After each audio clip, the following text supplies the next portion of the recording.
This is Yamato, a well-known delinquent in the neighborhood who frequently gets arrested and taken to the police station for brawling. Unexpectedly, today, a young man who calls himself a model student named Teru arrives looking for Yamato. Teru suddenly kicks at Yamato, but he dodges and counters with a punch. Impressed by Yamato's skills, Teru asks if he wants to get out of there. Upon leaving the police station, Yamato asks Teru what he wants from him, but Teru does not reveal it just yet. Later, they come across two suspicious individuals hiding in a house by the roadside. These individuals set their sights on a girl walking down the street and use some sort of magic to possess the body of their chosen target. Returning to the main character, Yamato arrives home and unexpectedly glances at an old family photo. Suddenly, he sees an image of his younger sister being engulfed by flames in the past. Although he has accepted the truth that his sister died in an accident, a part of him still harbors doubts that the incident might have been caused by someone. Shortly after, his classmate Kyoka visits to bring him food. Initially, he says he isn't hungry, but when he sees his favorite dish, he reluctantly accepts it. Kyoka tells him that he shouldn't keep getting into meaningless fights, as his excessive pride will only bring trouble upon himself. She then decides to leave and mentions that she has been feeling something strange lately while walking through town as if the entire town were fake.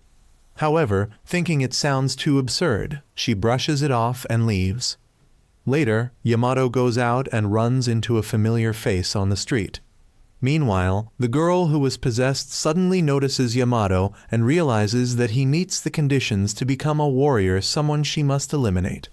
She prepares to approach and stab Yamato with a knife, but hesitates, fearing she might be targeting the wrong person. However, her partner is certain that Yamato will soon become a warrior and pose a threat to them, so he insists that they should eliminate him immediately.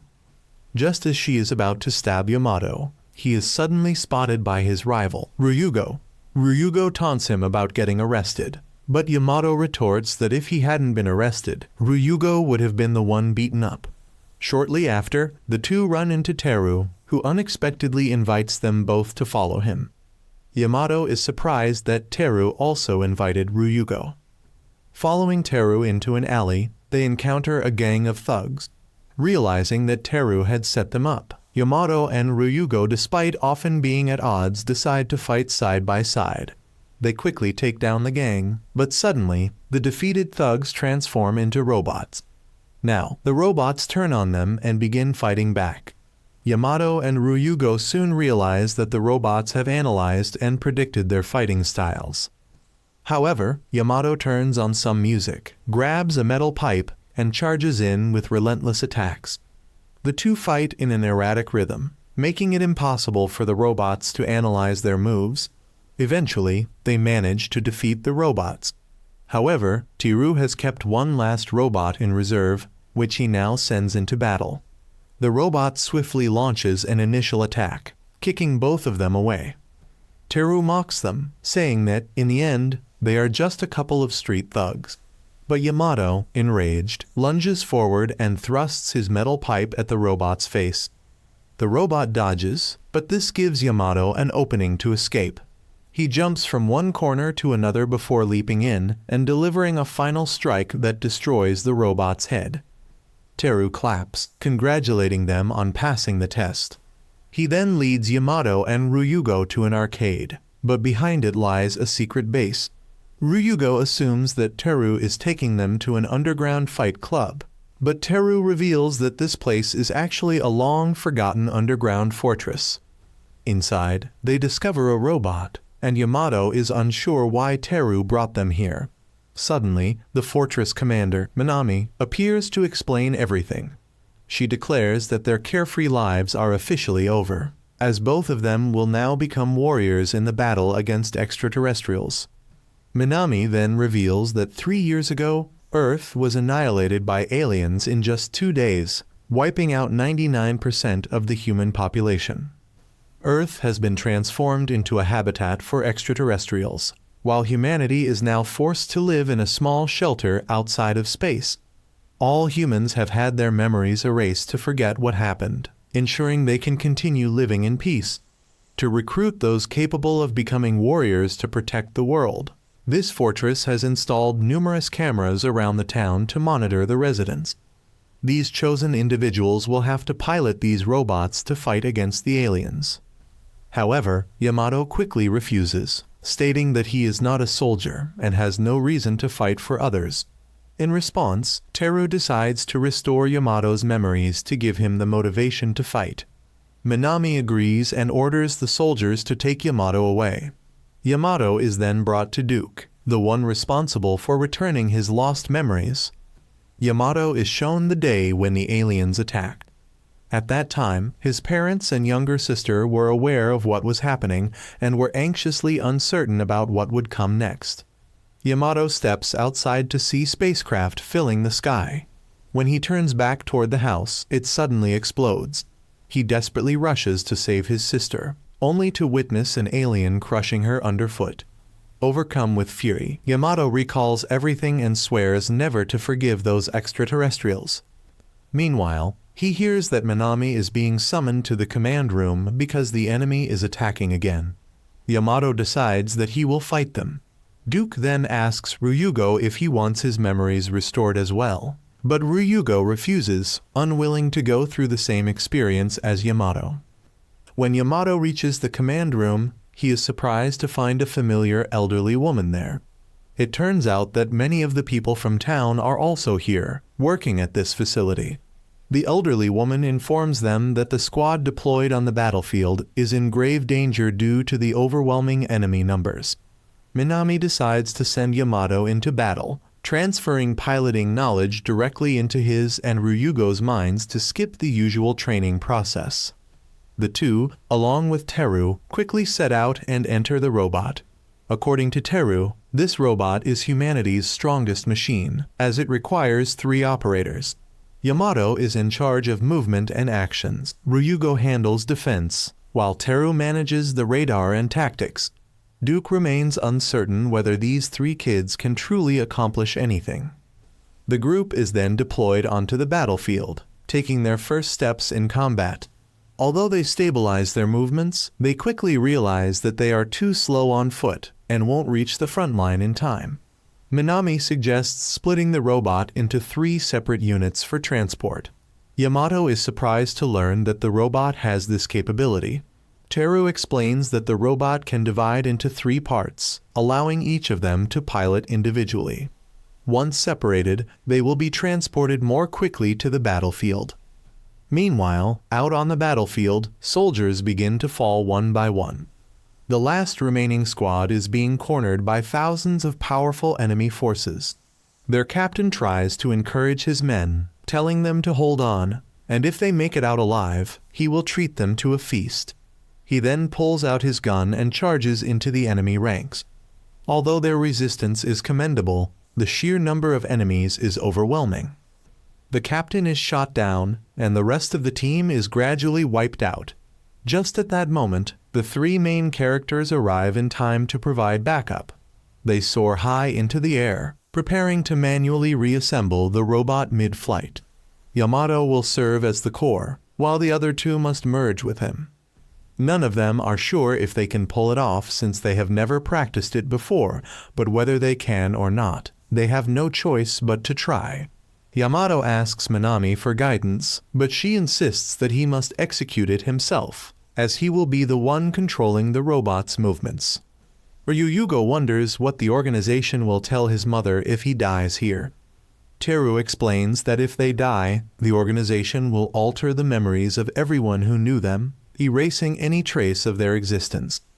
The only way to leave behind proof that they ever lived is to survive and fight. The 3 of them ascended to the required altitude and then cut off the fuel supply to begin their descent. Yamato's torso section was released first to stabilize the formation, followed by the arms being attached, then the lower body, and finally the 2 swords. However, 2 enemies were flying nearby, preparing to attack. This gave Yamato an idea to eliminate them without direct combat. He instructed Teru to get the thrusters ready. Then, he waited until the two enemies were about to open fire before signaling Teru to activate the thrusters, allowing them to dodge and trick the enemies into shooting each other instead. However, they had now run out of fuel for the thrusters, making a safe landing impossible. The entire base was worried that Yamato's team would crash straight into the ground. But to everyone's surprise, Yamato managed to land the robot on its feet without any damage. He then informed the captain to retreat and let him handle the remaining enemies. The captain found it hard to believe that a single robot could take down so many enemies and chose to stay and continue fighting. However, Minami had faith in Yamato's team and relied entirely on them. The base sent another weapon for Yamato's robot. He quickly piloted the robot forward to catch it, and the delivered weapon turned out to be a gun. The enemies fired at Yamato all at once, but he swiftly jumped to evade their attacks. He began firing back, but as he gained confidence, enemy shots started hitting him in rapid succession. The system suffered damage, forcing an emergency repair process. Minami was unsure what had just happened, but Yamato apologized for his momentary lapse in awareness. He then decided to unleash a powerful attack, though it would only affect a single target.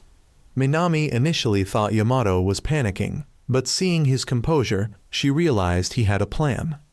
Yamato gathered energy, then shot straight into the sky.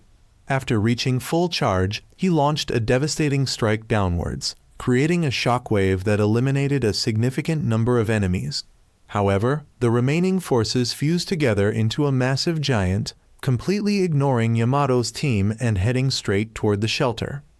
Yamato's team had to find a way to pursue it. He drew one of his swords and stabbed it into the ground, activating the thruster in his right hand to spin at an incredible speed while using the sword as an axis. Once he reached maximum velocity, he tilted the sword, launching himself forward like a missile to pierce the giant. However, Teru warned that to defeat it, they needed to strike its core. Yamato then activated the sword's special technique and charged in, unleashing an X-shaped slash that cut straight through the giant's core. Everyone rejoiced in their victory, and Minami believed that after this battle, the enemy would start taking them seriously, that humanity would not simply accept extinction. Meanwhile, the alien leadership began noticing humanity's resistance. Some advisors questioned the queen about why she had tasked the princess with assassinating the warriors below. The queen explained that her daughter was still too soft and clung to the idea of coexistence with humans. To awaken her, the queen decided the princess needed to taste blood. Yamato, for now, returned to his artificial daily life, keeping the truth a secret just like everyone else to protect ordinary people from suffering the same fate as him. He reunited with Kyoka and walked to school with her. That day, their class welcomed a new transfer student, Ryuji. Later, Yamato and his teammates went to the elderly woman's restaurant for dinner. The city continued to function, carrying its secrets within. In the following days, Kyoka kept feeling that there was something mysterious about this city. Meanwhile, a serial killer emerged, moving through the city wearing a cloak to hide their face. They also seemed to know the exact locations of surveillance cameras, committing murders right in front of them as a direct challenge to the organization. At the same time, Minami was feeling exhausted and had to inject a special drug to stabilize her body. Teru visited her after she failed to answer emergency calls. Suddenly, she collapsed, forcing Teru to catch her. Meanwhile, at school, there was a teacher who was extremely popular among the female students. A red-haired girl spoke up and invited the teacher to go out over the weekend, but he declined, saying he already had plans. At that moment, Yamato reunited with Ryugo and left the school. Around the same time, a curly-haired boy who was frequently bullied at school appeared. The red-haired girl remarked that she had been bullied even worse in the past compared to him. Yamato then heard from Ryugo that an office worker had just been murdered and that person had also been a pilot like them. Meanwhile, the alien princess had begun following Yamato, planning to assassinate him. After Yamato and Ryugo split up, the princess quickly closed in to carry out the assassination. However, just as she was about to strike, Yamato spotted a coin on the ground and bent down to pick it up, causing her attack to miss. She continued to tail him, attempting multiple times to assassinate him, but each time something obstructed her. Finally, when she found a perfect opportunity, Yamato suddenly heard a voice and turned around only to come face to face with the princess. He called her Asuna, revealing to her the name of the body she had possessed. When he asked why she was following him, the princess's attendant told her to use the excuse that she had fallen in love with Yamato. She went along with the suggestion, leaving Yamato bewildered by the unexpected confession. At that moment, Kyoka happened to pass by and was shocked, completely confused as to what was happening. She had no idea when Asuna and Yamato had grown so close, if anything. When had they even become this familiar with each other? The attendant realized he had made a mistake, but, having already committed to the lie, urged the princess to continue acting as if she truly loved Yamato. She followed his instructions, but just then, Yamato was summoned to the base, leaving the two girls behind to talk among themselves. Yamato attended a meeting with the pilots, where he learned that 3 pilots had already been assassinated in a similar manner. Minami suspected the killer was an alien, believing that someone in the base had been possessed and had stolen pilot data from the system to carry out the assassinations. After the meeting, Teru asked Minami if she was okay, but she told him not to worry about her and to focus on tracking down the assassin. Meanwhile, the alien princess was forced to leave Asuna's body as signs of rejection had begun. Returning to her original form, she realized she needed to complete her mission soon and return home. Her goal was to earn her mother's recognition and eventually become the next queen. Asuna, now aware that she had been possessed, hurried to inform Yamato, knowing that he was the target of the entity that had taken over her. At that moment, Yamato's team was urgently summoned to deploy their robots into battle. Still unclear about the mission, Yamato was introduced to Dorothy, an AI created by Duke to assist him with navigation and combat strategy. Dorothy explained that Yamato's objective was to eliminate long-range enemy units as they were targeting a mining site essential for sustaining the shelter. Yamato's team rushed to the battlefield and encountered the enemy. As expected, the opposition consisted solely of long-range units, so the base quickly sent a gun for Yamato to use. However, he first took to the skies to eliminate the airborne enemies before turning his attention to the long-range artillery units on the ground. The problem was that these artillery units continuously fired while retreating, preventing Yamato from closing in. His gun did not have enough range to hit them. To make matters worse, all the enemy units suddenly fused together, forming a massive cannon that relentlessly fired at Yamato, forcing him to dodge repeatedly. But dodging forever wasn't a solution. Dorothy suggested using the robot's most powerful long-range attack, though it was extremely energy-consuming. Yamato didn't fully understand how the attack worked, but he followed Dorothy's instructions. The robot activated a massive cannon in the center of its body, but several smaller cannons separated from the main enemy unit to obstruct Yamato's aim. Ryugo suggested firing recklessly, but Teru reminded everyone that they only had one shot, so they needed to aim carefully. Just then, the captain arrived with his new team to provide support. With their assistance, Yamato finally had a clear shot. Once the energy was fully charged, he fired, but instead of hitting the core of the giant weapon, his shot landed on one side, making everyone think he had missed.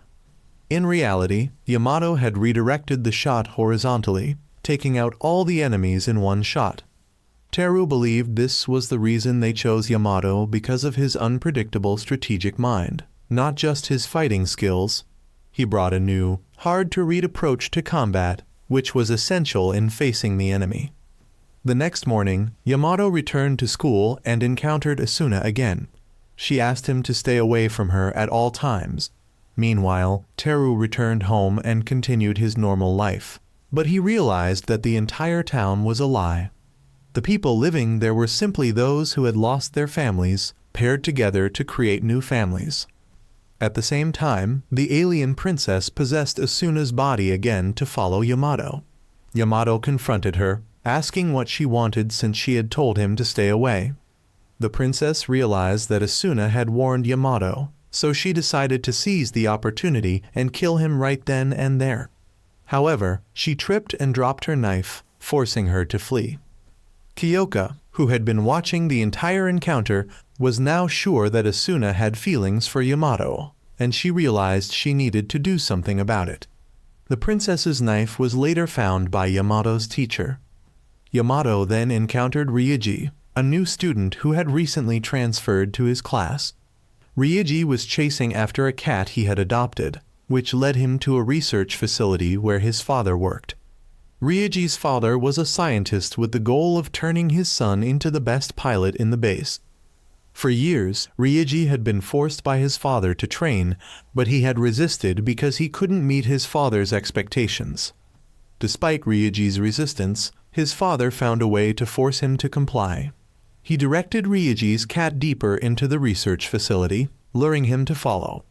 Unaware of his surroundings, Ryuji inadvertently entered the cockpit of a robot. His father immediately locked the cockpit and sent Ryuji into battle. Yamato, meanwhile, called Asuna to meet with him. He wanted to make it clear that he wasn't interested in romance at the moment and asked her to stop following him. He told her that he had found his own purpose in life and was fighting for it.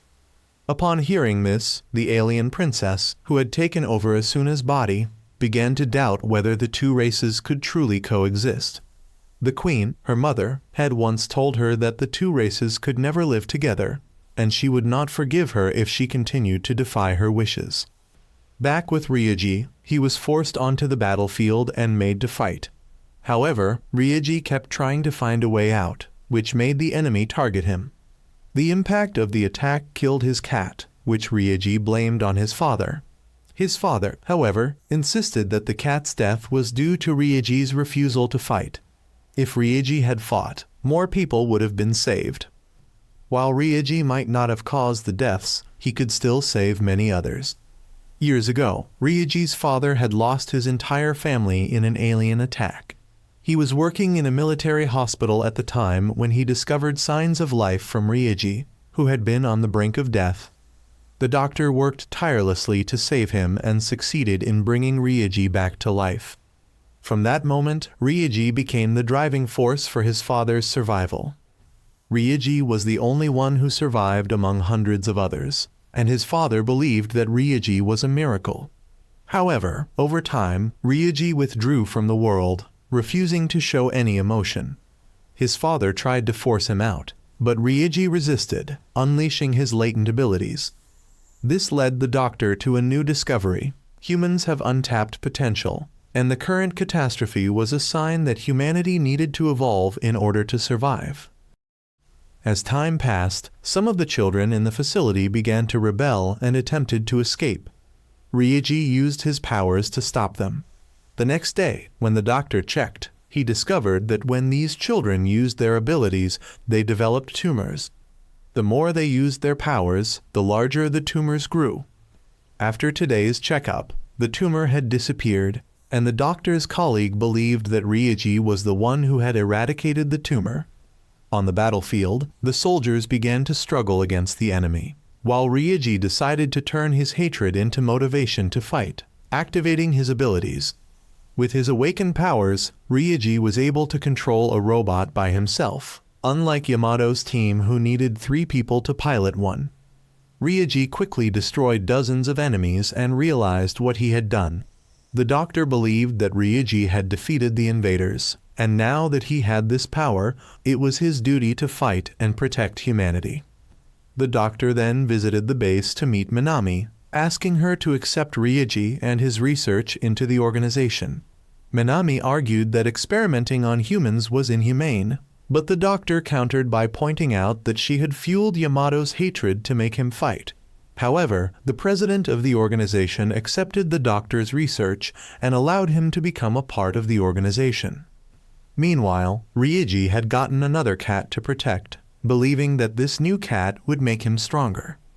At the same time, Yamato was called by his teacher, but the princess stepped in to speak on his behalf, allowing him to leave. She knew that the teacher was also an alien like her and revealed that Yamato was her target. However, the teacher, who hated being interrupted, was about to engage with the princess, but her bodyguard intervened and resolved the situation. Yamato then ran into the boy with the curly hair again, who was being bullied. Some people took pity on him and came to his aid. Yamato's group passed by and decided to help, with Yamato and Ryugo driving away the bullies and catching one of the remaining culprits. Ryugo recognized the face of this bully, who had once refused to give up his seat to an elderly woman on the bus while he was on his phone. Ryugo wanted to teach him a lesson, but the bully called for reinforcements, so Ryugo decided to find their leader and teach them all a lesson. However, Teru had already handled the situation.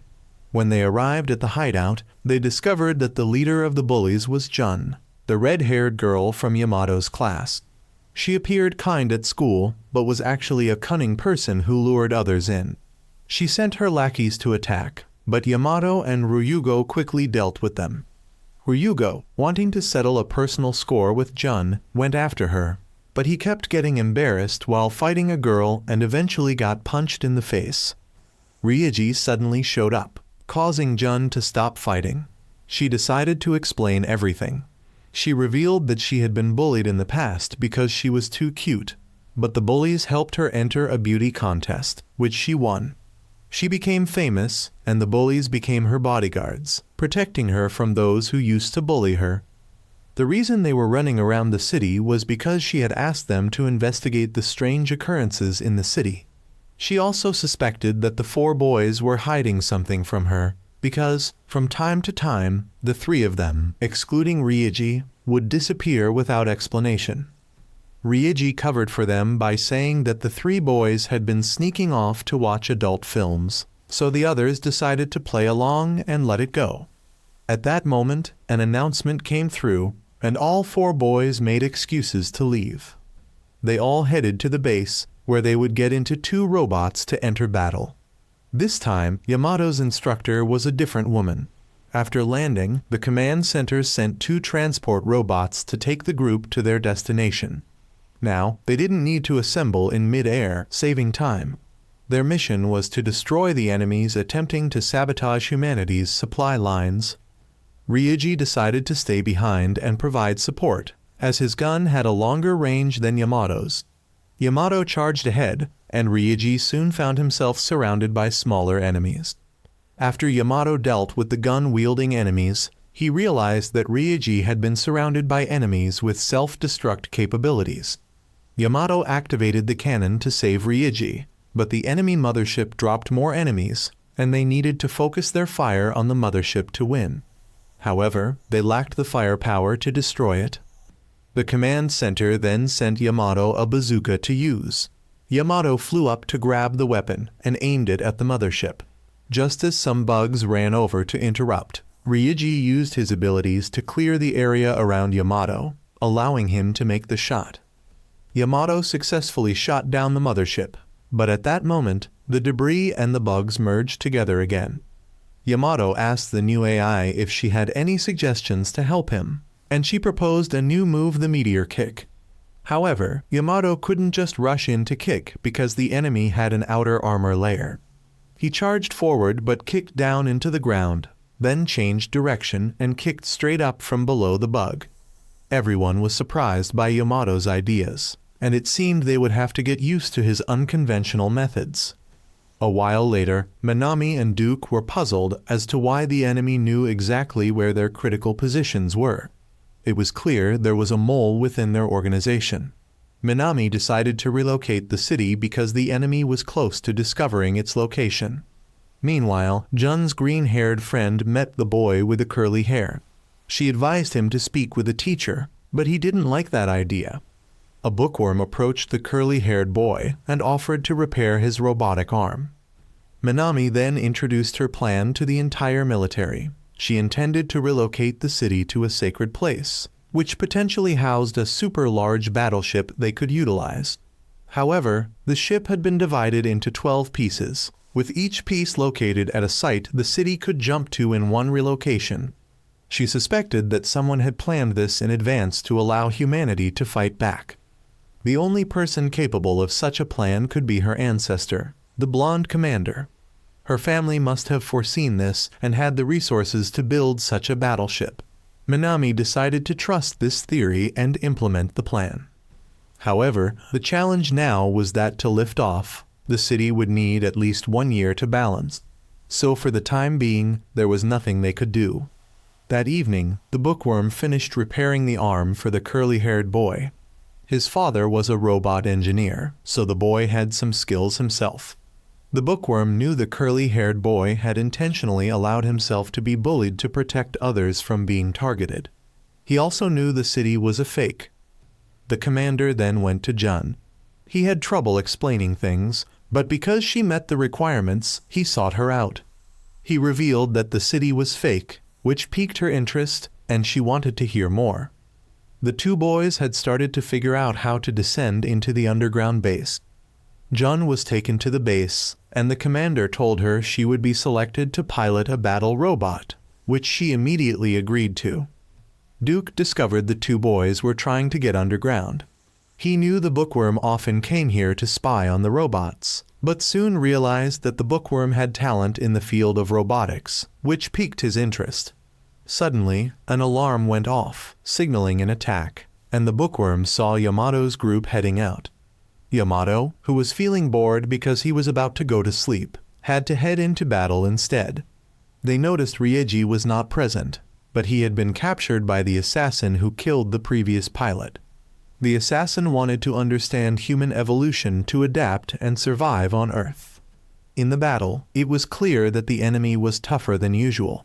The command center decided to send Yamato a large sword, which was dropped from the sky for him to lead the charge.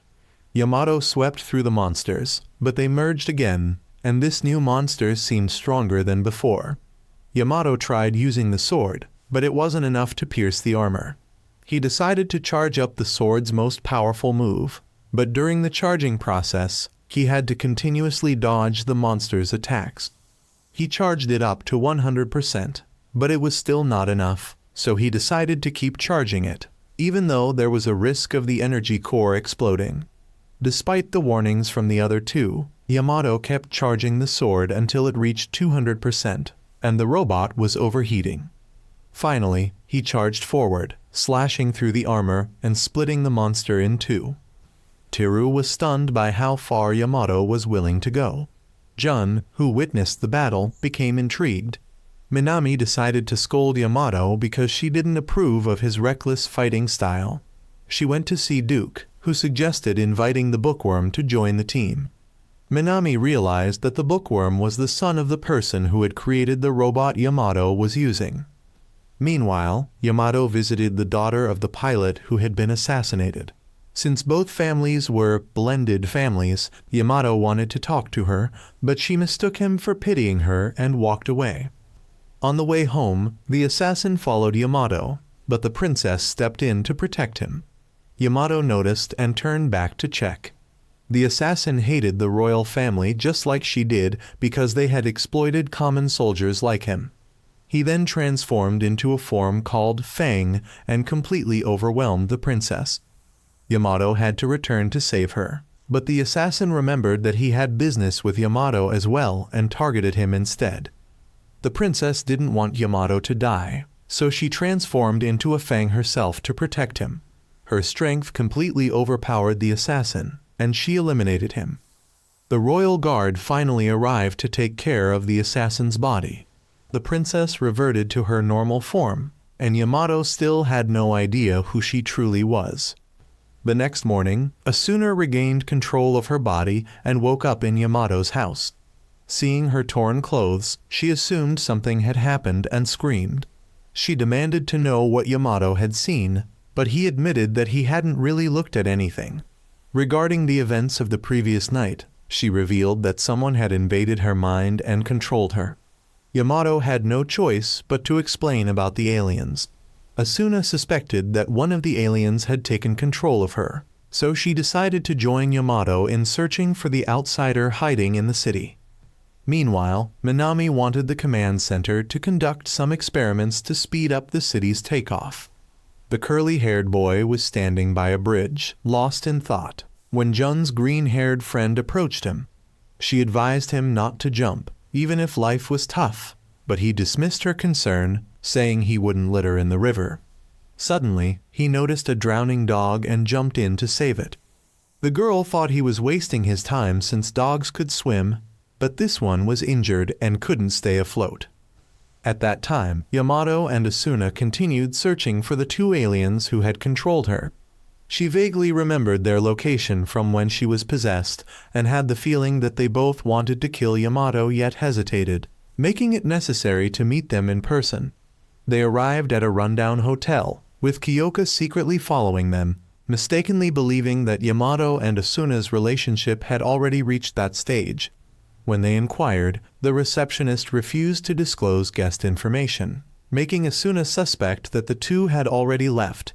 Since her senses had sharpened significantly after being controlled, she was certain they were gone.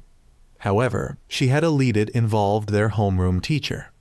Yamato had something else to do, so they scheduled their investigation for the evening. Meanwhile, the bookworm had helped Duke improve the robots, leading Minami to officially invite him to work there. He was overjoyed at the opportunity. At the same time, the curly-haired boy was taken to a dojo by Jun's green-haired friend to learn self-defense.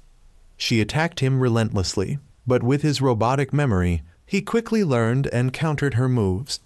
They kept exchanging blows until she accidentally kicked him too hard, revealing that he was a robot.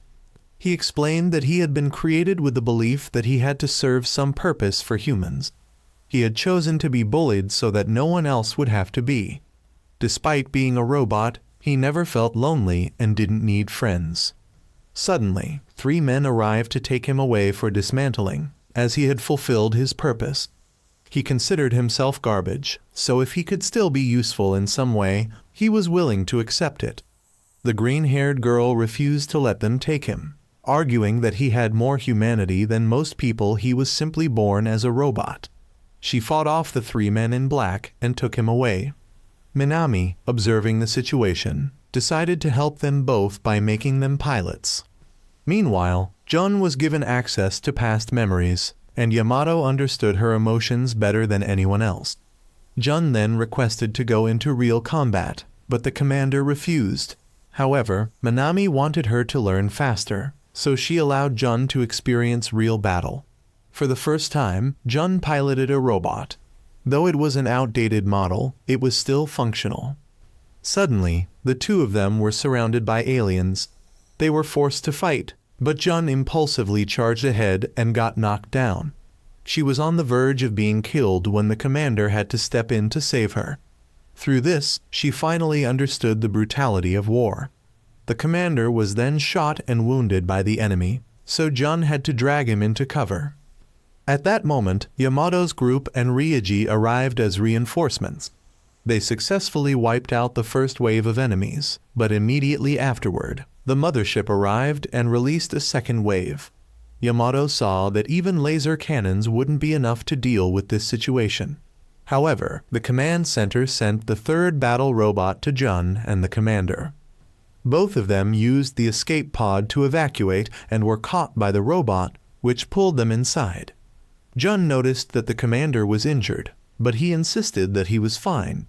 They entered the cockpit, where one person would handle movement while the other focused on attacking. The robot was fully equipped with missile launchers, capable of locking onto all enemies on the battlefield. With just one missile barrage, the enemies were completely wiped out. That afternoon, Yamato and Asuna went to meet their teacher, while Minami personally recruited the green-haired girl and the curly-haired boy into the organization. Yamato and Asuna arranged a private meeting with their teacher, with Kyoka still tailing them. Yamato got straight to the point, and the teacher admitted it immediately, leading to a fight breaking out between them. At first, Yamato seemed to be losing because, as a human from Earth, he was physically weaker. However, he suddenly began displaying signs of an evolving ability similar to Ryuji's and started fighting back. The princess took control of Asuna's body again and pinned Yamato down. She wanted to negotiate with him, but Yamato called for his two friends to appear. Both of them came armed, but the princess still insisted on peaceful negotiations. She introduced herself as Arsham, explaining that it was the queen who desired war, whereas she opposed it, hoping to prevent this tragic future. Teru understood that she might have the power to stop the war, but even she wasn't certain she could only do everything within her ability. However, Yamato had no desire for peace with those who had brought suffering to humanity. Seeing that negotiations were failing, both sides had no choice but to withdraw. Yamato believed that Arsham was only talking about peace because she was cornered, and he had already resolved to annihilate them all. Meanwhile, Kyoka, who had been eavesdropping outside but couldn't hear anything, mistakenly assumed that Yamato and the teacher were fighting over Asuna. The next morning, Yamato didn't show up for class either. Jun and her green-haired friend, Momo, both knew the other was a pilot, so they deliberately found an excuse to argue with each other. Meanwhile, Yamato lay deep in thought about Arsham's words, but still found the idea of peace absurd. Kyoka sought him out, still pondering over the nature of his relationship with Asuna. At the same time, the royal guard believed that peace was impossible because humans were too stubborn. However, Arsham still held onto the hope of a peaceful future, which made him remark that she reminded him of her mother. Though their ideologies were different, their willpower and determination toward their goals were the same. Because of this, he vowed to follow the princess to the ends of the world. He could accept her stance, but the queen would not. Thus, Arsham decided to overthrow her mother. Meanwhile, one of the queen's retainers was sent to retrieve Arsham, but the queen instead ordered the destruction of the human city, regardless of Arsham being inside it, as punishment for her defiance. The royal retainer felt guilty, as he had been Arsham's mentor since childhood. His name was Grief, and in the past, Arsham had always scolded him for prioritizing the queen's orders over her own. Yet, despite that, both Grief and the royal guard remained her most loyal retainers, willing to sacrifice their lives for her. Another of the queen's retainers, knowing that Grief would hesitate, took on the responsibility himself. He deployed their strongest war machine, confident that humanity wouldn't stand a chance. Meanwhile, Hadato explained to Kyoka that he had been following Asuna only because she had told him she was being stalked. They had then trained together for self-defense. This absurd story somehow convinced Kyoka. That night, Arsham and her royal guard arrived at the diner run by the plump auntie, as Arsham felt an inexplicable urge to be there. Meanwhile, thanks to successfully recruiting the curly-haired boy into the command center, Minami was able to shorten the city's takeoff timeline from 1 year to less than a week. At the same time, the bookworm had developed 2 new robots. The swordsman model could be piloted by Yamato alone, but it required exceptional skill and placed immense pressure on him. The artillery model, on the other hand, was best suited for 2 pilots to balance firepower and mobility. Elsewhere, Jun and Momo sparred, and since Momo won, she demanded to pilot the artillery unit in the next battle. However, Jun refused, arguing that she had real combat experience. Suddenly, an attack alert was issued, prompting Duke to have both of them co-pilot the artillery unit. The commander needed to recover from his injuries, and besides, he lacked the aptitude to pilot an advanced unit like the artillery model. The bookworm wasn't sure if pairing this fire and water duo was a good idea, but Duke was confident they could handle it. The 2 girls boarded the robot and, as expected, exchanged a few snarky remarks before heading into battle. Yamato and Ryuji moved out first, but the 2 girls charged ahead on their own. They activated the robot's special ability, which allowed them to control the left and right thrusters independently, enabling maneuvers impossible for a single pilot robot. The 2 then summoned the pillars, which linked together to form a cage. They pushed the surrounding enemies toward it, and as the cage rebounded them back, the girls spun their swords and slashed the enemies mid-air. Seeing this, the others couldn't afford to lag behind and also gave it their all. Suddenly, the enemy forces retreated, and the Queen's secret weapon was deployed. It was significantly larger than any previous foe. The two girls called for missile launchers and fired everything they had, but it remained unscathed. Yamato followed up with a laser cannon, yet it had no effect either. The command center was at a loss on how to counter it. Minami suddenly experienced another episode of illness and a splitting headache. The commander urged her to rest, but she insisted she could endure. Meanwhile, the three robots outside desperately tried to fight back, but their efforts were nearly futile. The monster fired an energy beam at Yamato's group, and everyone knew that a direct hit would be fatal. While dodging its attacks, it locked onto Ryuji, forcing the two girls to block the shot with their shields. When they then charged at it, the creature swatted them away with its tail. It stomped down, generating a magnetic field to trap them inside. Then, its tail morphed into a blade, combining with the laser from its mouth for a devastating attack. The swordsman robot barely dodged the laser, grazing it slightly. At that moment, Ryugo suddenly recalled some memories of his mother. Meanwhile, Arsham managed to contact Yamato. She had a way to help him defeat the creature. Yamato was skeptical, but Arsham chose to believe in him, saying she had come to understand him somewhat. Besides, since he had saved her before, whether or not he trusted her was up to him. Yamato was willing to listen, and she explained that the creature was unmanned, controlled by 3 electronic cores. If even one remained intact, it could regenerate the other 2. He relayed this information to the team, informing them that they had to attack all 3 cores simultaneously. However, this was nearly impossible. They had to strike at the exact same second, not a fraction too soon or too late, and countless factors could throw off their timing. The young man with the curly hair, Kauta, claimed that he could set up precise navigation for all 3 robots. Minami decided to trust him. Sensing danger, the creature went berserk, attacking even more ferociously. Kauta sent them a song to time their attack. On the first beat, the team attempted to attack, but the creature disrupted their strike, forcing them to abort. They recalibrated, waited for the next beat, and successfully impaled all 3 cores simultaneously. The creature ceased functioning, but the enemy's ship fired a retrieval beam to reclaim it. For now, they had won this battle.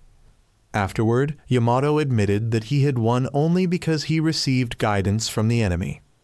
Following the battle, Yamato sought out Asuna, asking for her help in meeting Arsham to confirm something. However, Asuna felt he was treating her like a tool and slapped him before storming off. That night, 2 new robots were completed. The bookworm had discovered an advanced rapid assembly technology, allowing them to be operational as soon as the next day. Minami announced that the 2 new robots, along with the swordsman model, would be modified for single pilot operation.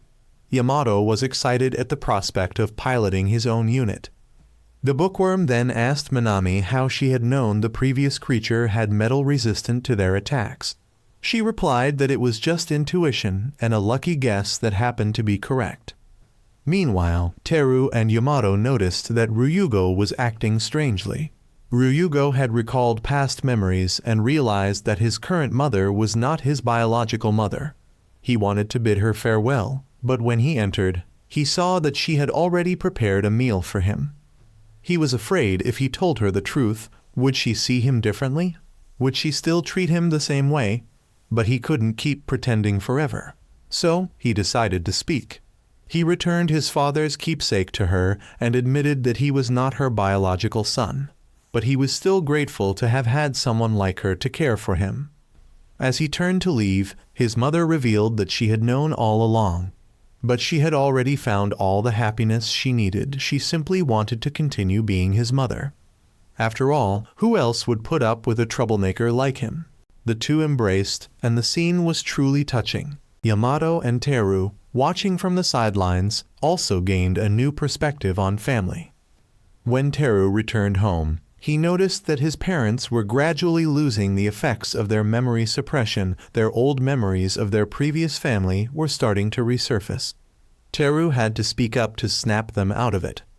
Meanwhile, the Queen was furious that Arsham had interfered and helped humanity secure victory. She decided to send Grief into battle to deal with Arsham. However, he hesitated, since when had their race become so barbaric as to sacrifice their own daughters just to destroy their enemies? But the Queen insisted that this was her way of educating her children, leaving Grief with no choice but to turn away.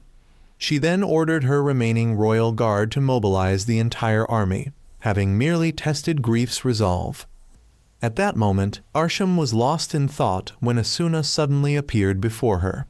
Asuna allowed Arsham to borrow her body, enabling her to meet Yamato in person. Arsham confessed that, initially, she had only pretended to like him as an excuse, but over time, that lie became the truth. She had genuinely started to care about him and wanted to listen to him more. She wished for a world where both species could coexist. Meanwhile, Minami had overworked herself, becoming so strict that the command room staff advised her to take a break. Exhausted, she later encountered Teru, and the two returned to their shared quarters. It was revealed that Minami was actually an alien, and only Teru knew this. Years ago, when humanity was under attack by aliens, Minami had saved Teru. When he regained consciousness, she admitted that her own kind had killed his parents and asked if he wanted revenge. She tossed him a knife, telling him that if he didn't want to live, he could take her life or even take her with him in his revenge. However, Teru lacked the resolve to go through with it. Seeing this, Minami admitted that she was the same as him. She detested killing and believed the Queen's ideology was wrong. She loved the beauty of Earth and had, 9 years ago, secretly sent a warning to humanity to help them prepare. And if humans were not entirely incompetent, she would now lead them toward a world where both species could live together. Returning to the present, the medicine that allowed her to adapt to Earth was gradually losing its effect, so she wanted to accelerate their plans before it was too late. Meanwhile, Yamato was guided to meet Arsham in person. He realized that she wasn't so different from humans. She recounted how her home planet had been destroyed, leaving her people in desperation and exhaustion. When they discovered Earth, the Queen chose to conquer it swiftly to secure a new home. Even though she knew it was wrong, could he truly blame her? Would he protect his family or a group of strangers? Yamato understood her perspective. At that moment, Arsham suddenly felt hungry, so he took her out to eat. Since she couldn't eat meat, he took her to have noodles. The two were able to enjoy a pleasant conversation. A passerby, upon seeing Arsham, was momentarily shocked. As they left, Yamato admitted that she wasn't so bad after all. She expressed a desire to learn more about this world, so he took her to watch a movie. She realized that humans could revive others through the power of love. He then took her to play baseball, go shopping, try crane games, and have drinks. Suddenly, 2 men in black appeared to capture her. Yamato fought them off and escaped with her. At the same time, Grief met with the royal guard, and the two entered a maid cafe to talk. Grief was bewildered to see the royal guard so utterly enthralled by the cuteness of the place. Getting back to the main issue, Grief had come to rescue the princess, as the Queen had ordered the complete annihilation of both the place and Arsham for her betrayal. Both of them understood the Queen's nature, but the royal guard refused to hand Arsham over. He had already resolved to help her seize the throne. Meanwhile, Yamato and Arsham successfully evaded capture, and she finally admitted that she was a princess and that she desired peace. Suddenly, an attack warning blared. This time, the enemy forces were 10 times larger than usual. Everyone prepared for battle, but Yamato was nowhere to be found. Ryugo and Teru were concerned, as they had relied too much on Yamato in the past. However, they resolved to fight on their own this time. Their objective wasn't to defeat all the enemies, but to buy time this time. The enemy was determined to crush them completely, so they only needed to hold out until the city could take flight. Grief also joined the battle, declaring that if the enemy commander advanced any further, he would consider him an enemy as well. At this moment, Yamato had taken Arsham to his swordsman robot. However, one of the soldiers there recognized Arsham as someone from the engineering division and immediately pointed a gun at her. Both Duke and Yamato tried to stop the young man, but Arsham was willing to face the crimes of her people. If he wanted to shoot, he could go ahead. If she could become their ally, she would accept it. Yamato was finally able to reach his robot with Arsham, letting her sit in the co-pilot seat. His aunt called to inform him that everyone else had already gone ahead, and that this was a battle they could not win. Buying time was the only objective. Yamato was equipped with flight gear, but since it wasn't fully completed, he could only fly for a short time before overheating. Meanwhile, Duke also managed to bring Kyoka to the scene, as she had already been dragged too deep into this situation. She was given a role in the command room and decided to fight alongside Yamato. At the same time, Teru and Ryugo were getting used to their new robots. They were confident that if the monster from last time returned, they could take it down. The moment they finished speaking, it actually appeared. The two coordinated their attacks, pulling it down with cables. Teru pointed out its new weak spot this time, on its back. Ryugo slammed it down, causing all the machinery in that area to melt and explode. Elsewhere, the commander observed that the enemy forces were linking together, with one specific unit acting as the central hub. After careful analysis, he identified the key target and ordered all troops to fire at it. Ryuji charged straight into the battlefield to cut down as many enemies as possible. Yamato targeted the enemy aircraft, with Arsham guiding him to aim at their wing-mounted navigational systems to disable them. He initially wanted to shoot the engines to finish them off quickly, but Arsham insisted on minimizing casualties among her people. After all, their true enemy was the Queen. Yamato relented and followed her advice, slashing the aircraft's wings to gradually force them into a controlled descent instead of outright destruction. Back in the command room, an elderly mayor entered and suddenly pulled out a gun, revealing himself as the traitor. He had a terminal illness and had secretly collaborated with the aliens in exchange for life-prolonging medicine. Minami lunged forward to seize his gun, but her compatibility with Earth's environment failed at that moment, causing her to take a bullet. Duke fired back, but the mayor had a bulletproof shield. Cowder rushed forward to grab the gun but was shot in the head, yet he suffered no harm. She was quickly rushed to medical care. Now, the city had to take off as soon as possible. They couldn't let Minami's efforts go to waste. Meanwhile, Grief arrived to reclaim the princess. He admitted that he had disobeyed orders, making Arsham realize that her mother had abandoned her. She chose to stand with the humans and fight. Without hesitation, Yamato engaged Grief in battle. Grief quickly knocked Yamato's greatsword out of his hands, forcing him to switch to dual blades. He then created a force field, trapping Yamato inside. The royal guard called in and officially entrusted the princess to Yamato.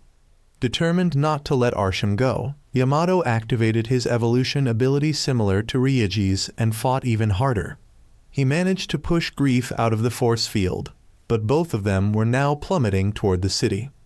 Meanwhile, Minami was brought to the medical facility. When the doctor examined her, they discovered she was an alien. At that moment, the true leader emerged. She was still a teenager and thus not officially recognized as captain, but she possessed all the necessary qualifications and was, in reality, the rightful commander. She immediately took control of the operation, giving orders to accelerate the city's takeoff.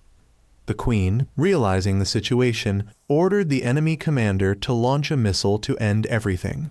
A massive missile was fired.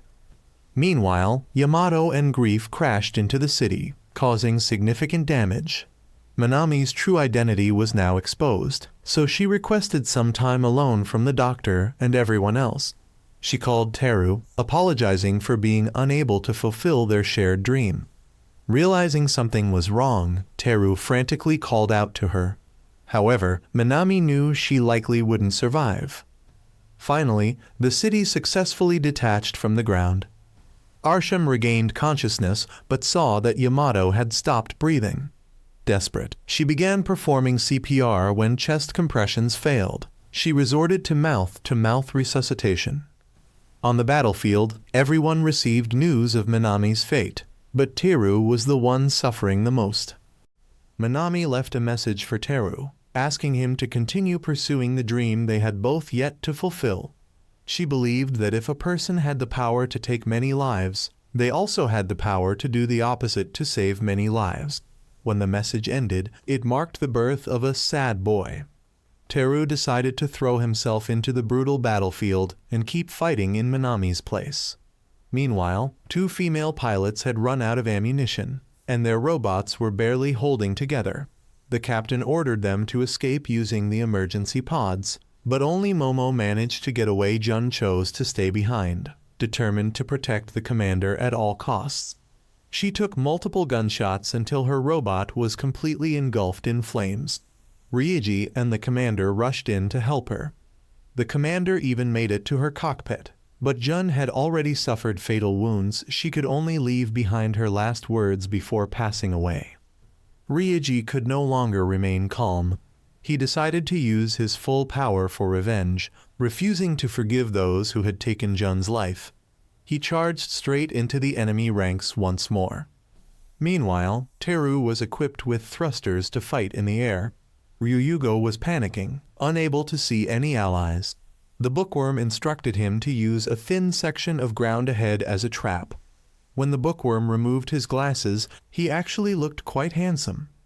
At this moment, Yamato regained consciousness and headed outside with Arsham, only to be attacked by Grief. The latter relentlessly pursued Yamato. Yamato tried to defend himself with a metal rod, but it was snapped in half in a single strike. Somehow, Asuna had survived despite the devastation around her. She retrieved the weapon Arsham had previously given her and threw it to Yamato. He fought back, but Grief remained fixated solely on Arsham. She ran to the rooftop, where the royal guard was waiting. He tried to stop Grief, but Grief lunged forward and stabbed him without hesitation. Previously, both Grief and the royal guard had admitted to each other that they deeply admired, and perhaps even loved, Arsham. However, the royal guard had chosen to discard his feelings in order to stay by her side, watching over her as she grew up. Now, seeing her with another man, he couldn't help but feel heartbroken. With his last breath, he passed away. Grief was momentarily stunned, allowing Yamato to slash him in the eye.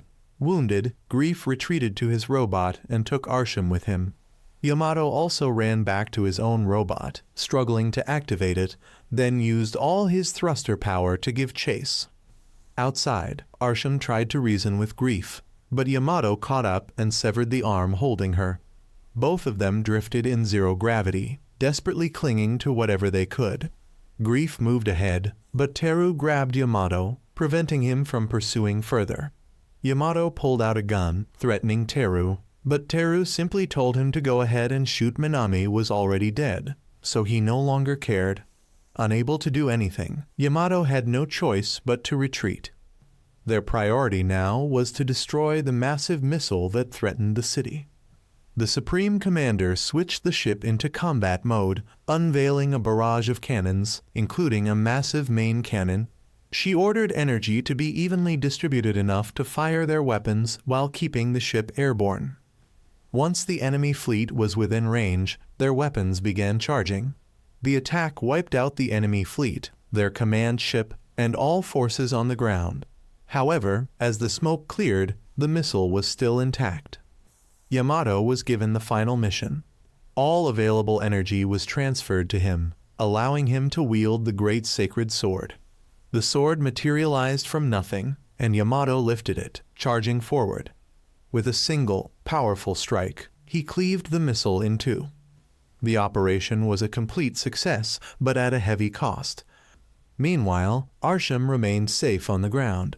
She encountered an old man who was willing to give her a ride. After returning, Yamato was haunted by recurring dreams of Arsham. His 2 friends noticed that he wasn't himself and invited him out, but he declined. Asuna understood what was happening. Yamato truly cared about Arsham. Elsewhere, Jun had miraculously survived and was grateful to Ryuji for saving her.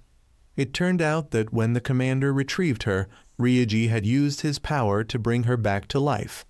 If he could do that, then why not save Minami too?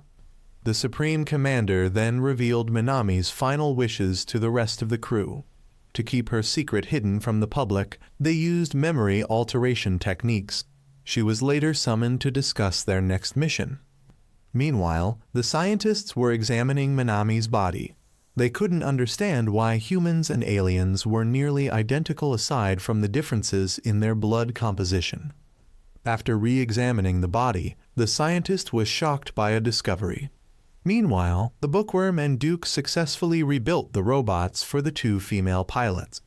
Ryugo, however, was clueless about what was wrong with Yamato. Teru explained that Yamato had fallen in love with an alien just as Teru himself had once done.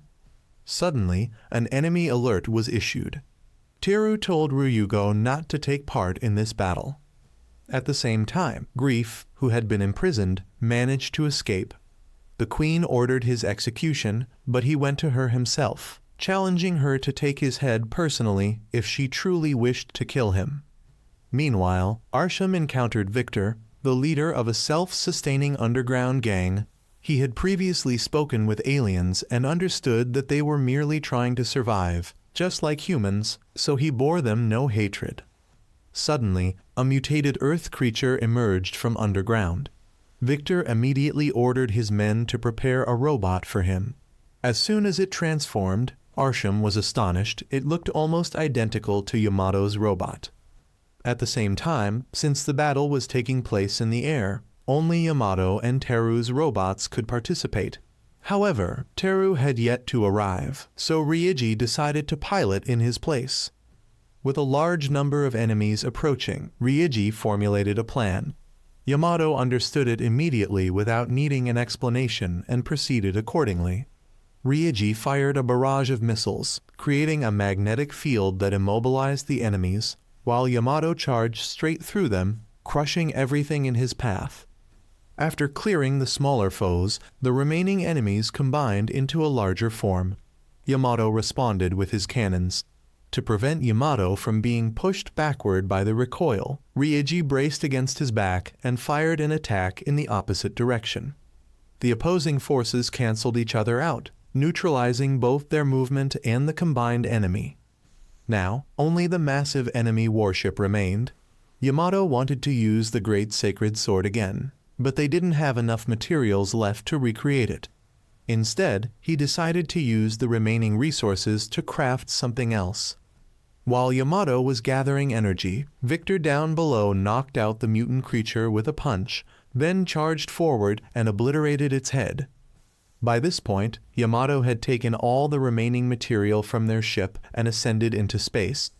There, he gathered additional energy and created a jetpack-like aircraft on his back. Additionally, he formed a massive meteor. Using the wings on his new flight unit, he propelled the meteor downward, hurling it directly at the enemy warship. Everyone was stunned not only by Yamato's extraordinary abilities, but also by his creativity in using his intellect to fight. Meanwhile, Arsham asked Victor about the origins of his machine. He simply replied that he had stolen its design from an organization and used an abandoned factory to build it. In this world, such machines were essential for survival. Back at the palace, the Queen prepared to execute Grief. However, he had his men ambush her, severing both her arms. With this, he declared a coup and seized the throne elsewhere. The scientist made a shocking discovery: Minami was pregnant. Her child was a hybrid between a human and an alien. Even more astonishing was the fact that the baby was alive. Teru was completely shaken by the news, uncertain of how to face it. Grief had now successfully usurped the Queen's position and declared himself the new ruler. He confronted the former Queen, telling her that he wouldn't kill her just yet. He first needed to subjugate those who opposed him. She warned him that he wouldn't be able to control their race without her, as she was the only one capable of producing soldiers. But Grief argued that her daughter could do the same. Meanwhile, Arsham struck a deal with Victor, asking him to take her somewhere. He demanded payment, so she reminded him about the battleship that had just departed. She wanted him to take her there so she could save everyone on board. In return, she would give him all the supplies aboard the ship. Victor found the deal interesting and agreed. However, before helping her, he needed to return to his settlement to refuel. At this moment, the president and his fleet were en route to the crashed warship, aiming to rescue any survivors and salvage its resources and cargo. Their spaceship soon landed and activated its camouflage mode. The captain then led a reconnaissance squad to explore the surrounding area.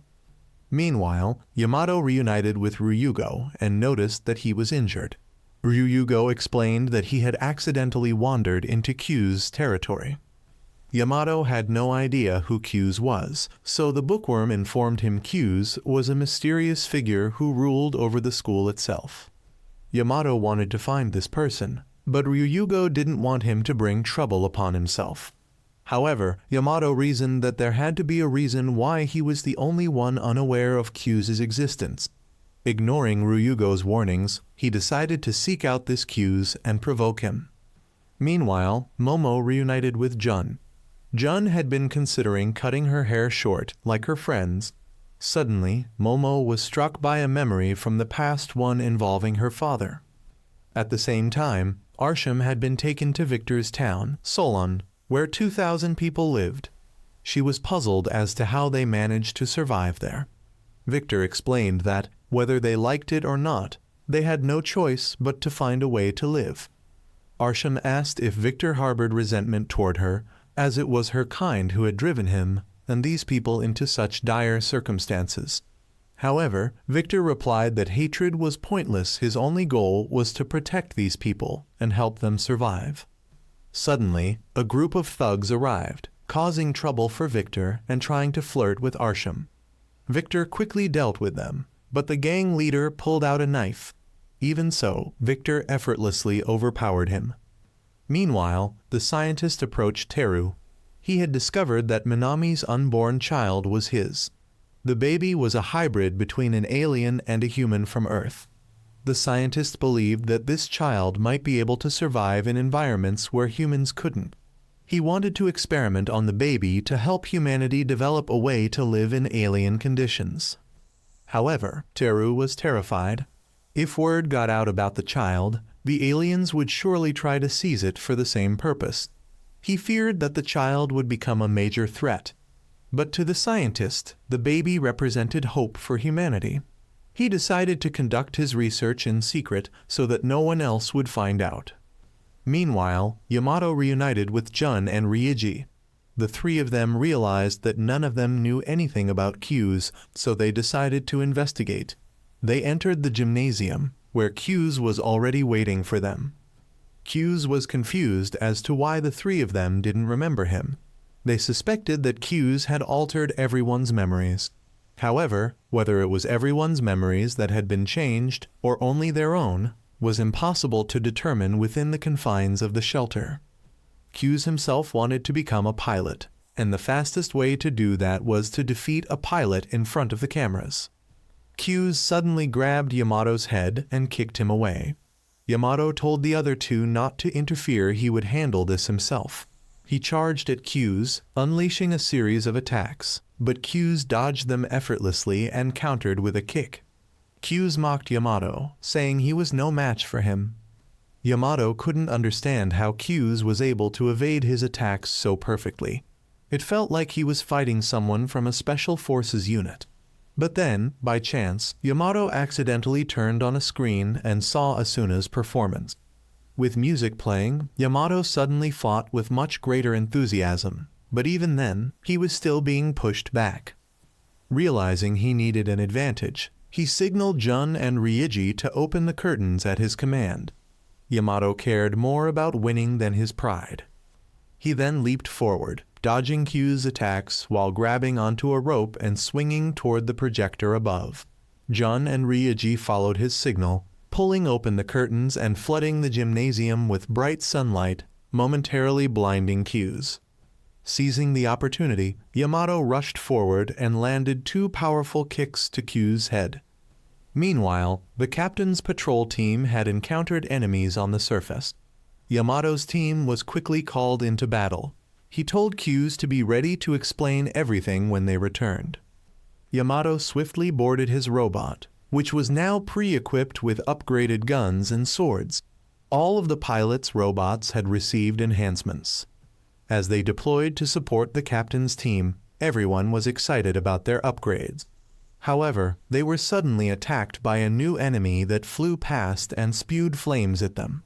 The foe continuously darted out of sight, making it difficult to track. Yamato suggested splitting up to hunt the enemy down. The others were surprised, since when was Yamato their leader? He simply stated that no one else was more suited to giving orders than him. Meanwhile, Grief had captured his former superior, Vals, to punish him for treason. In the past, Vals had defied a direct order from the Queen, resulting in his long imprisonment. However, unlike the Queen, Vals was no coward.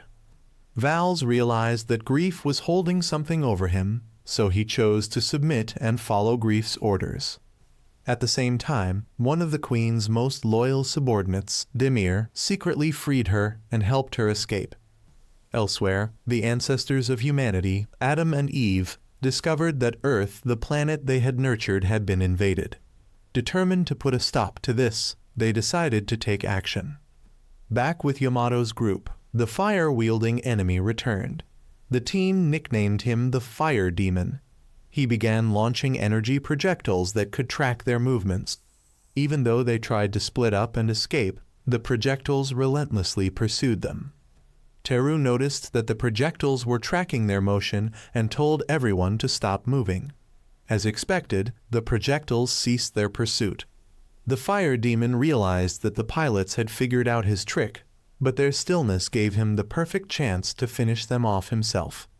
More enemies began to swarm in, putting Yamato's team in a difficult situation. However, unexpectedly, the tracking projectiles changed course and began targeting the moving enemies as well. This led Yamato to conclude that the projectiles weren't advanced enough to differentiate between friend and foe. While this temporarily solved their problem, the Fire Demon himself was still a threat. Yamato decided to use the robot's signature, Destruction Punch. Teru doubted its effectiveness, as it would be useless if it didn't hit. But Yamato was confident he had a plan. He instructed Ryugo to attach an electric motor to his right arm and to the Fire Demon's leg. Ryugo followed the plan while Teru worked to prevent the Fire Demon from dodging.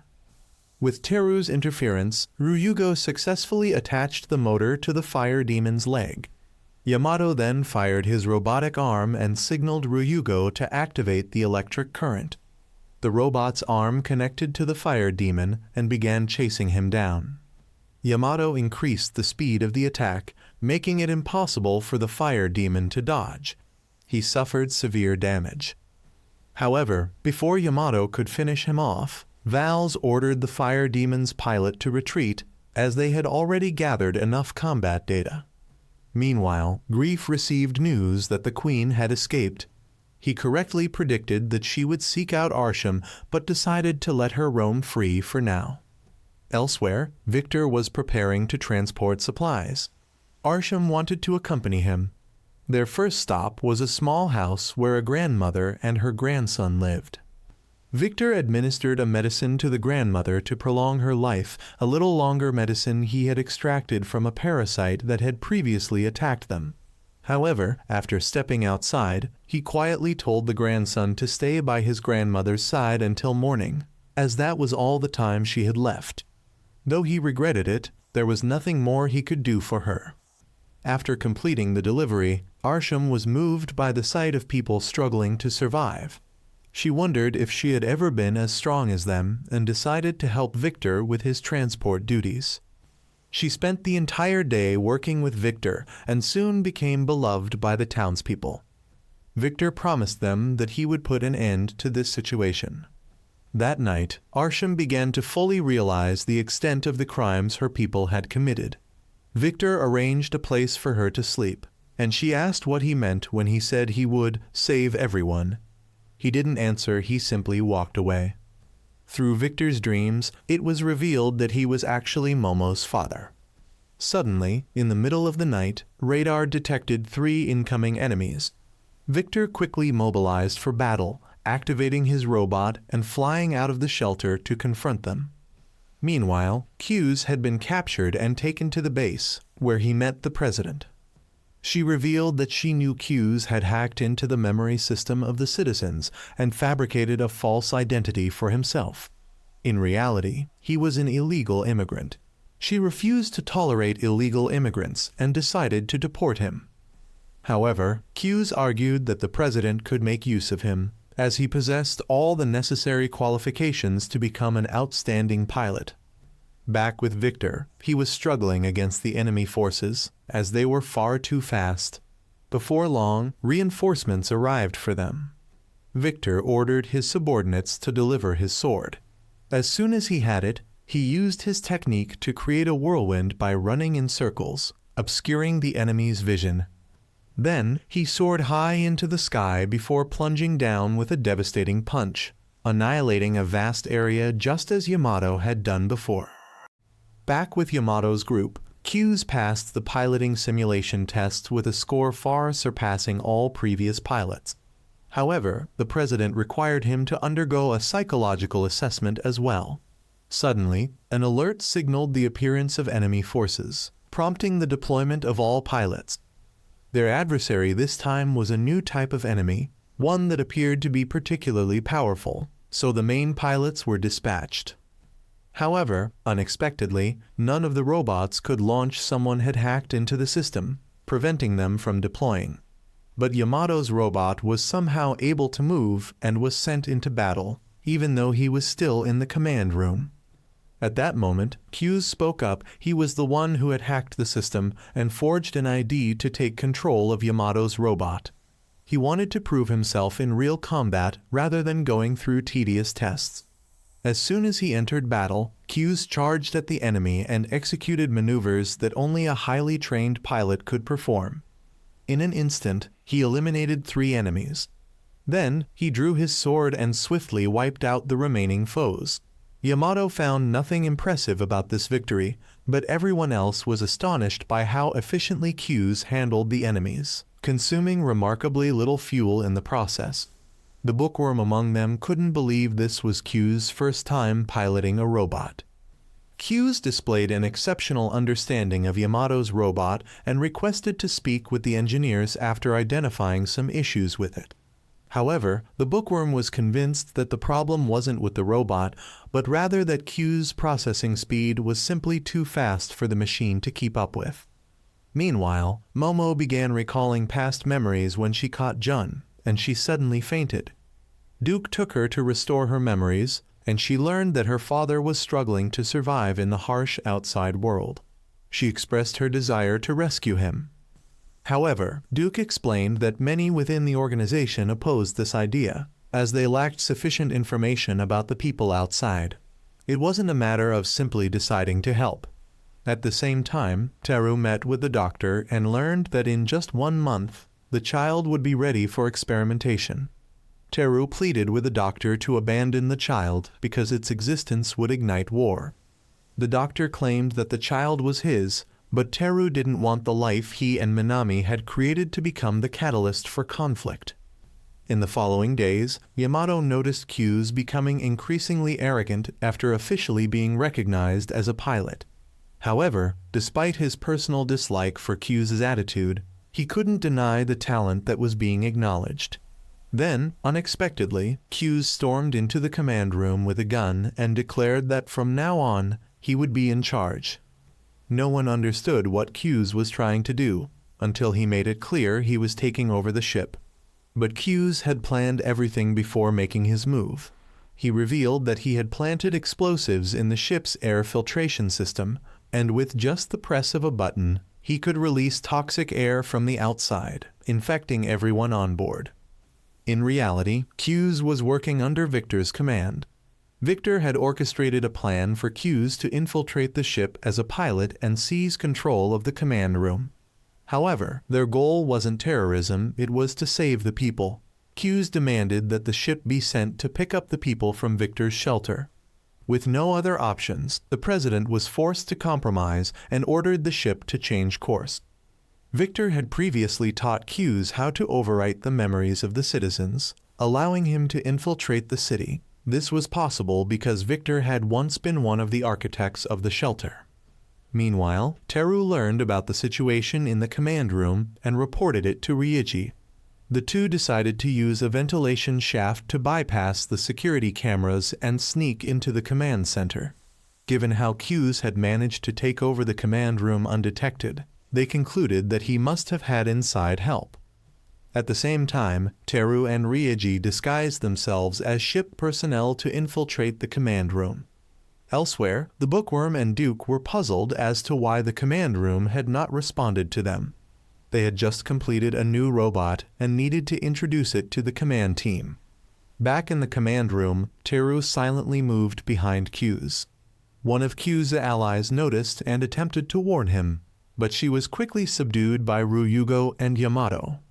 Teru tried to stand up and confront Q's, but was caught by him.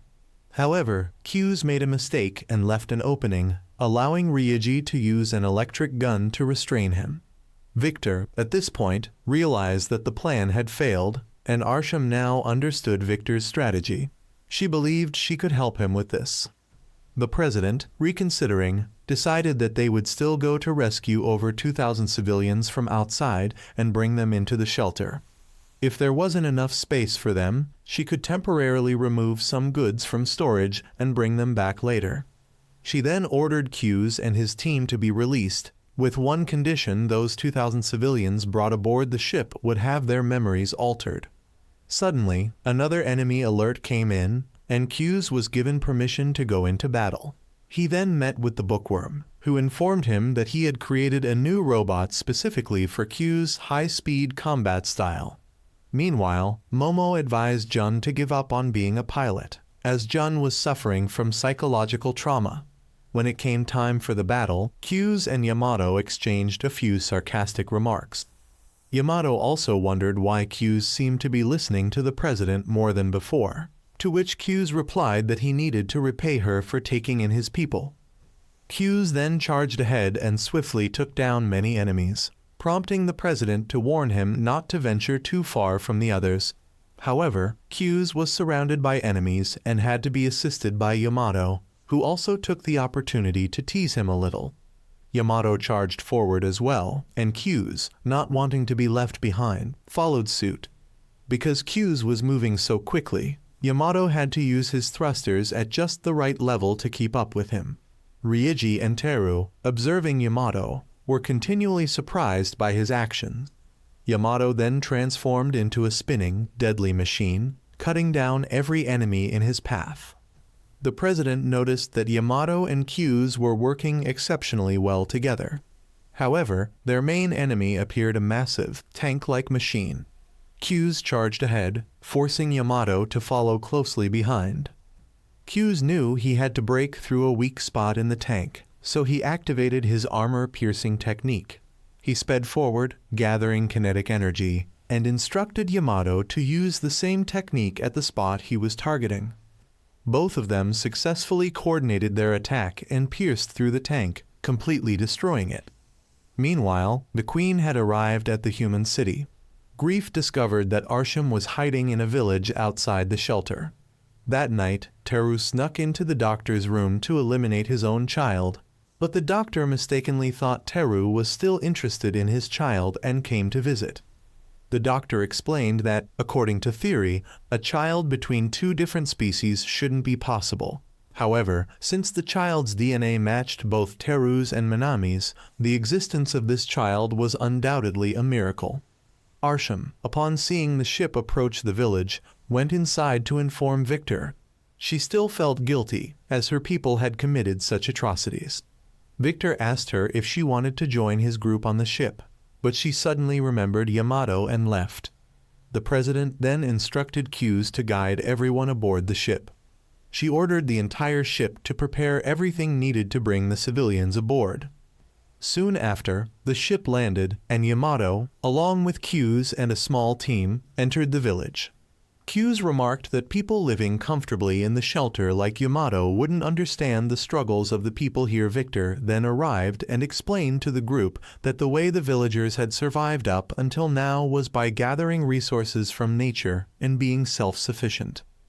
Meanwhile, Arsham walked nearby, unaware that Yamato had also arrived. She was on her way to care for two elderly people in a basement. The grandmother harbored a deep hatred for the aliens, blaming them for the state her granddaughter was in. Hearing this, Arsham felt even more sorrowful. She went outside and saw a hedgehog-shaped keychain, which reminded her of Yamato. She wondered if Yamato had made it here. Later, Victor encountered the queen and her attendant Demir.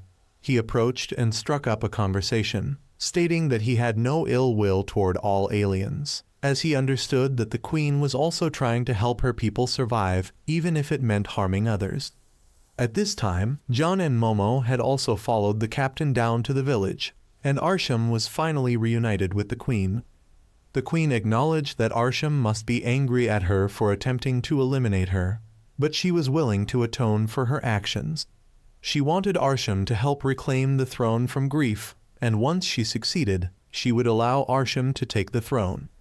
The reason she needed Arsham's help was that Grief still had feelings for her, which could make him lower his guard, allowing her to seize the throne. However, Arsham had a different goal. She wanted to change both her people and Grief, as she hoped for her race to atone for their sins and repair the earth. The queen recognized Arsham's capabilities and advised her to gather the defeated soldiers who could not return to the ship. However, she had to show them that she was saving them because she needed them, not out of pity. Only then would they fight for her, and she would have an army of her own. Meanwhile, a team sent by Grief was closing in on the village to capture Arsham and bring her back. Hughes was discovered by Victor's group, who suspected that he might have a crush on the president due to her kindness. Victor then sought help from the pilot group to move a robot onto the ship. Yamato noticed that Victor's robot was very similar to the one he used, but Victor had improved it to be even better. Momo, looking at Victor, thought he resembled her father from years ago, but she wasn't certain, so she didn't say anything. Just then, Yamato detected an enemy attack, and Victor decided to head into battle to stop them. Two special enemies were also detected, and the president informed Yamato's group that she would transport robots to the village storage area for them. 4 robots were sent for Yamato and Q's team, as Ryuji and Momo's robots were still being upgraded, leaving only 4 of them to fight.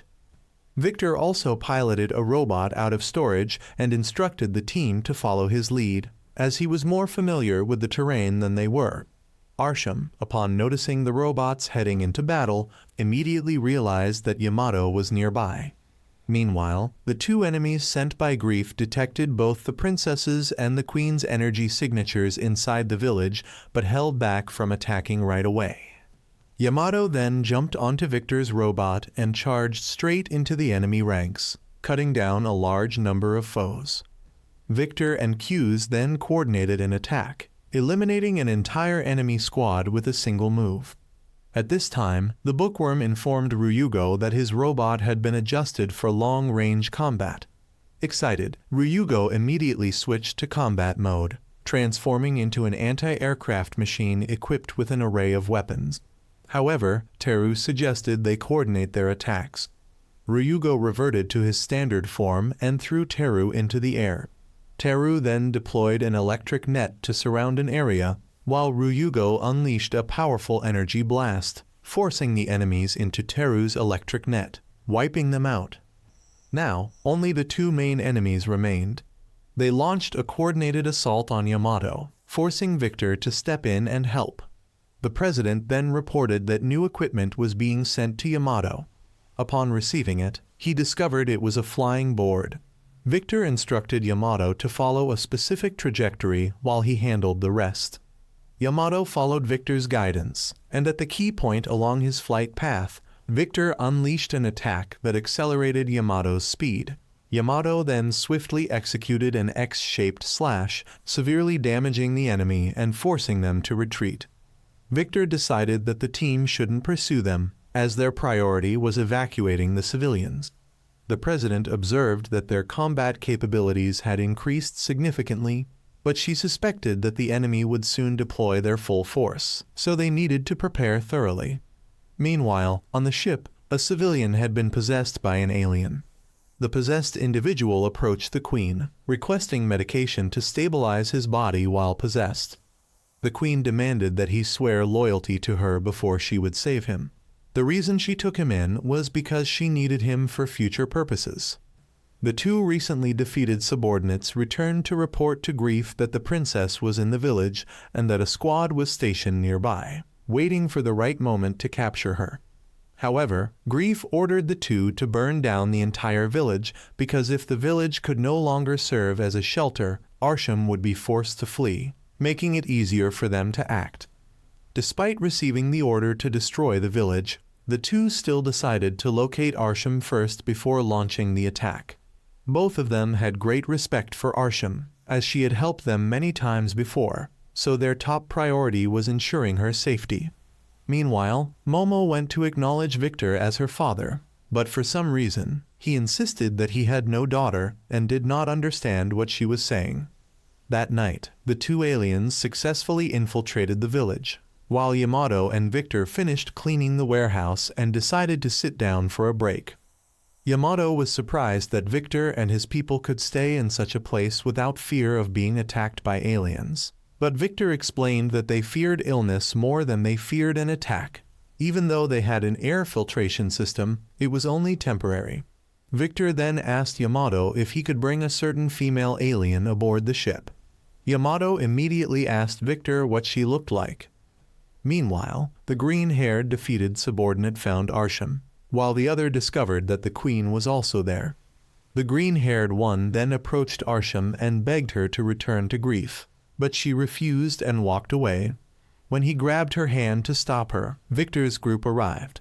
The green-haired subordinate then ordered the attack to begin. The president detected 20 enemies appearing directly above the village, and the attack commenced. The green-haired one declared that the village had to be destroyed to reclaim Arsham, but if Victor agreed to hand her over, he would cease the assault. However, Arsham still refused, and Victor respected her decision. Victor and the green-haired subordinate then engaged in combat, while the black-haired one went after the queen to eliminate her, but she possessed her own powers and was not weak enough to be defenseless. The president was then forced to order the ship to take off and wait until the battle was over to retrieve the remaining people. Victor and the green-haired subordinate were still evenly matched when the black-haired one arrived in his robot to swiftly finish Victor off. But Arsham piloted Victor's robot to intervene. The green-haired one then decided to transform into his true form and fight Victor at full strength. Victor was shocked to learn that aliens had such an ability, and once the green-haired one reverted to his true form, Victor was no longer able to fight him on equal footing. He was severely beaten and was about to be finished off when the queen arrived and hurled the green-haired subordinate aside. She then asked Victor what his motivation for fighting was, and he responded that he and his people simply wanted to survive. Arsham then used her sword to defeat the black-haired one, telling him to leave because if they continued harming humans, she would no longer see them as her own kind.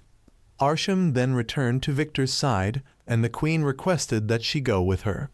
Arsham followed the queen, while Yamato was making his way to the warehouse to retrieve his robot. The command room sent him coordinates, and to his surprise, he reunited with Arsham. He extended his hand, inviting her to go with him, but she had unfinished business and instead ran up to kiss Yamato, promising they would meet again. Yamato then arrived at the warehouse to retrieve his robot, realizing that he had gotten involved with a troublesome girl who wished to unite both worlds. He entered the battlefield and assisted Victor in eliminating some of the enemies. The two aliens decided to retreat once again, as they had failed to bring Arsham back. Yamato invited Victor to board the ship with him, but Victor declined, having found his own path.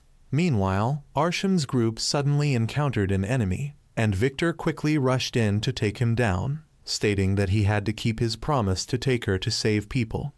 Victor's subordinates also chose to follow him. Although the two defeated subordinates had discovered Arsham's location, they did not want to approach her, fearing that the queen's power might end up destroying them as well. Instead, they decided to sneak aboard the humans' ship to investigate why Arsham had chosen to help humanity. Meanwhile, a new town for refugees had been built right next to the old city where Yamato's group was living. Q's also came to invite Yamato and the others to visit the new town. At the same time, the two aliens successfully infiltrated the ship and reported back to Grief. He realized that the Queen and Arsham had temporarily set aside their conflict to travel together, and he also noticed that Arsham and Yamato seemed to have developed feelings for each other. He then ordered the two to continue infiltrating and gathering intelligence for him. It was at this point that we learned their names, Yu and Misei. Meanwhile, Yamato's group followed Q's to the new town and found that it was even larger than the city they had been living in. The group entered a restaurant, and just as Q's friend Shizuka ordered a table full of food, she suddenly recognized some familiar faces and ran over to ask how they were doing. However, both Aunt Anna and the boy Ryu no longer remembered her. Teru had to chase after her and explain that the people here had been forced to have their memories altered in order to continue living peacefully. Meanwhile, Yu and Misa were wandering the streets when they were suddenly mistaken for family members by Aunt Anna and Ryu. Assuming that they had been registered under fake identities, the two decided to play along. They then returned to Aunt Anna's home, where she invited them in for dinner. As they began learning more about the human world, they started to notice the differences between humans and other alien species. Their first experience of eating as humans astonished them, as they found the way humans absorbed nutrients to be truly remarkable. Elsewhere, the president convened a meeting with the commanders to announce that they would be reclaiming a fortress from the aliens. Only by doing so could they secure a clear path for their final assault on the enemy's main base. The future of humanity would be in jeopardy if they failed this campaign. Yu and Misa then began closely observing Yamato, knowing that he was one of humanity's strongest warriors. Meanwhile, the president had an analyst present the details of their plan. The fortress they were targeting was surrounded by a magnetic field, meaning they could only infiltrate it from underground. The key to their infiltration was emitting a specific type of magnetic field. From a previous encounter with the fire demon, they learned that he had fired a type of projectile that did not differentiate between friend and foe. Initially, they thought the aliens were willing to sacrifice their own soldiers, but that was not the case. The reason targets were being hit was due to differences in the magnetic fields they emitted. If they could analyze that field, they could create interference waves to prevent the enemy from distinguishing allies from enemies. At this moment, Yamato realized that he might indeed have feelings for Arsham and wondered what he could do to help her. Meanwhile, Momo and Jun visited the bookworm to request permission to return to the cockpit. He revealed that he had created an AI named Wolf to assist Momo in combat. Momo still believed Victor was her father, but she suspected he had a reason for not acknowledging her. Elsewhere, Teru visited the doctor, who took his daughter out of the incubation chamber. Teru decided to name his daughter Mirai. Back with Arsham's group, they detected a horde of monsters ahead. Victor wanted to pilot his robot to deal with them, but Arsham insisted he stay and recover. Since the Queen was healing him, moving too far away would interrupt the process and cause him great pain. Understanding this, Victor allowed Arsham to pilot his robot in his stead. Meanwhile, Q's and Shizuka were deployed in robots after receiving a friendly signal. However, they soon entered an area filled with thick smoke, where 3 friendly signals appeared. When the figures emerged, they turned out to be enemy robots. Upon further analysis, they realized these were unmanned units. The enemy had salvaged the wreckage of human robots and modified them into unmanned battle suits. However, the signals they emitted still registered as friendly, deceiving the humans. Q's retaliated against 2 of them, but left himself exposed, nearly getting hit by the 3rd if not for Shizuka's intervention. Meanwhile, Victor instructed Arsham on how to use the cannon mounted on the robot to repel the monsters. Arsham fired a shot right in front of them, causing the creatures to turn and flee. Victor's subordinates thought she had missed, but Victor understood that Arsham also valued the lives of those creatures. Before long, Arsham's group arrived at the crash site of the alien ship. However, the soldiers stationed there did not recognize her or the Queen, assuming that she and Victor's group had come to pillage and attack them. Arsham urged them to remain calm, stating that she was there to help. Back on the human side, after analyzing the unmanned robots, they confirmed that the machines were originally from Earth. It seemed likely that their pilots had been captured by the aliens. However, one person raised the possibility that those Earth soldiers had actually defected to the alien side. Meanwhile, in Arsham's camp, the commander of the unit, Bardo, met with the Queen and informed her that he and his soldiers had abandoned their homeland. After dedicating themselves to the war only to suffer defeat, they had been left stranded, forsaken by their own people. He then invited the Queen to try Earth's cuisine. Seeing this, Arsham hoped that her mother would begin to change her perspective on this world. The next morning, Arsham met a soldier named Guide, who recognized her as the princess and identified the Queen. Guide had originally been trained as a royal bodyguard, but had unfortunately fallen to this place alongside his unit. Arsham asked him to keep her identity a secret until the right time. When Guide inquired about her former bodyguard, Arsham revealed that he had sacrificed his life to protect her. Later, Bardo summoned Arsham to show her something. Meanwhile, Guide secretly reported to one of Grief's retainers. This retainer instructed Guide to continue observing for now and not to inform Grief yet. If Arsham truly became a threat, Guide was to eliminate her as soon as possible. Bardo then led Arsham to a site that he and his troops had discovered. He explained that they had converted this place into an arena, as the soldiers here had known only battle since birth. Fighting was their way of rediscovering themselves. Meanwhile, Yu and Misa had to take Ryu to the hospital for a checkup. There, Yu noticed a girl who, despite not being injured, was still staying in the hospital. He advised her to rest if she was sick, but she responded that she was going to die soon, so resting wouldn't make a difference. At the same time, Yamato was lost in thought about Arsham when Kyoka approached him. She admitted that she knew Yamato had fallen for someone else, but simply said she would wait for him to change his mind. Suddenly, an earthquake struck the new city. A fire broke out in the hospital, and upon hearing the news, Yu rushed over to rescue the despairing girl inside. When Misa asked why he would risk himself to save a human, Yui replied that as a knight, he had a duty to protect the weak. The command room then deployed pilots to investigate whether the city was under attack. 4 pilots were sent into battle. Originally, Teru was supposed to participate, but Shizuka volunteered to go in his place. Soon, the enemy began pouring out from a small cave. These creatures resembled moles, and Wolf informed the pilots that underground radar readings would be highly unreliable, so they needed to remain cautious and not rely solely on their sensors to locate the enemy. Meanwhile, Jun started experiencing psychological distress inside the cockpit. Ryuji called in and said he had something to show her. She was then presented with a video of her subordinates celebrating her birthday.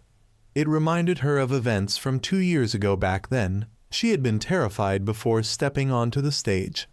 Her comrades had encouraged her to be confident and go perform, assuring her that even if she failed, they would be there to support her.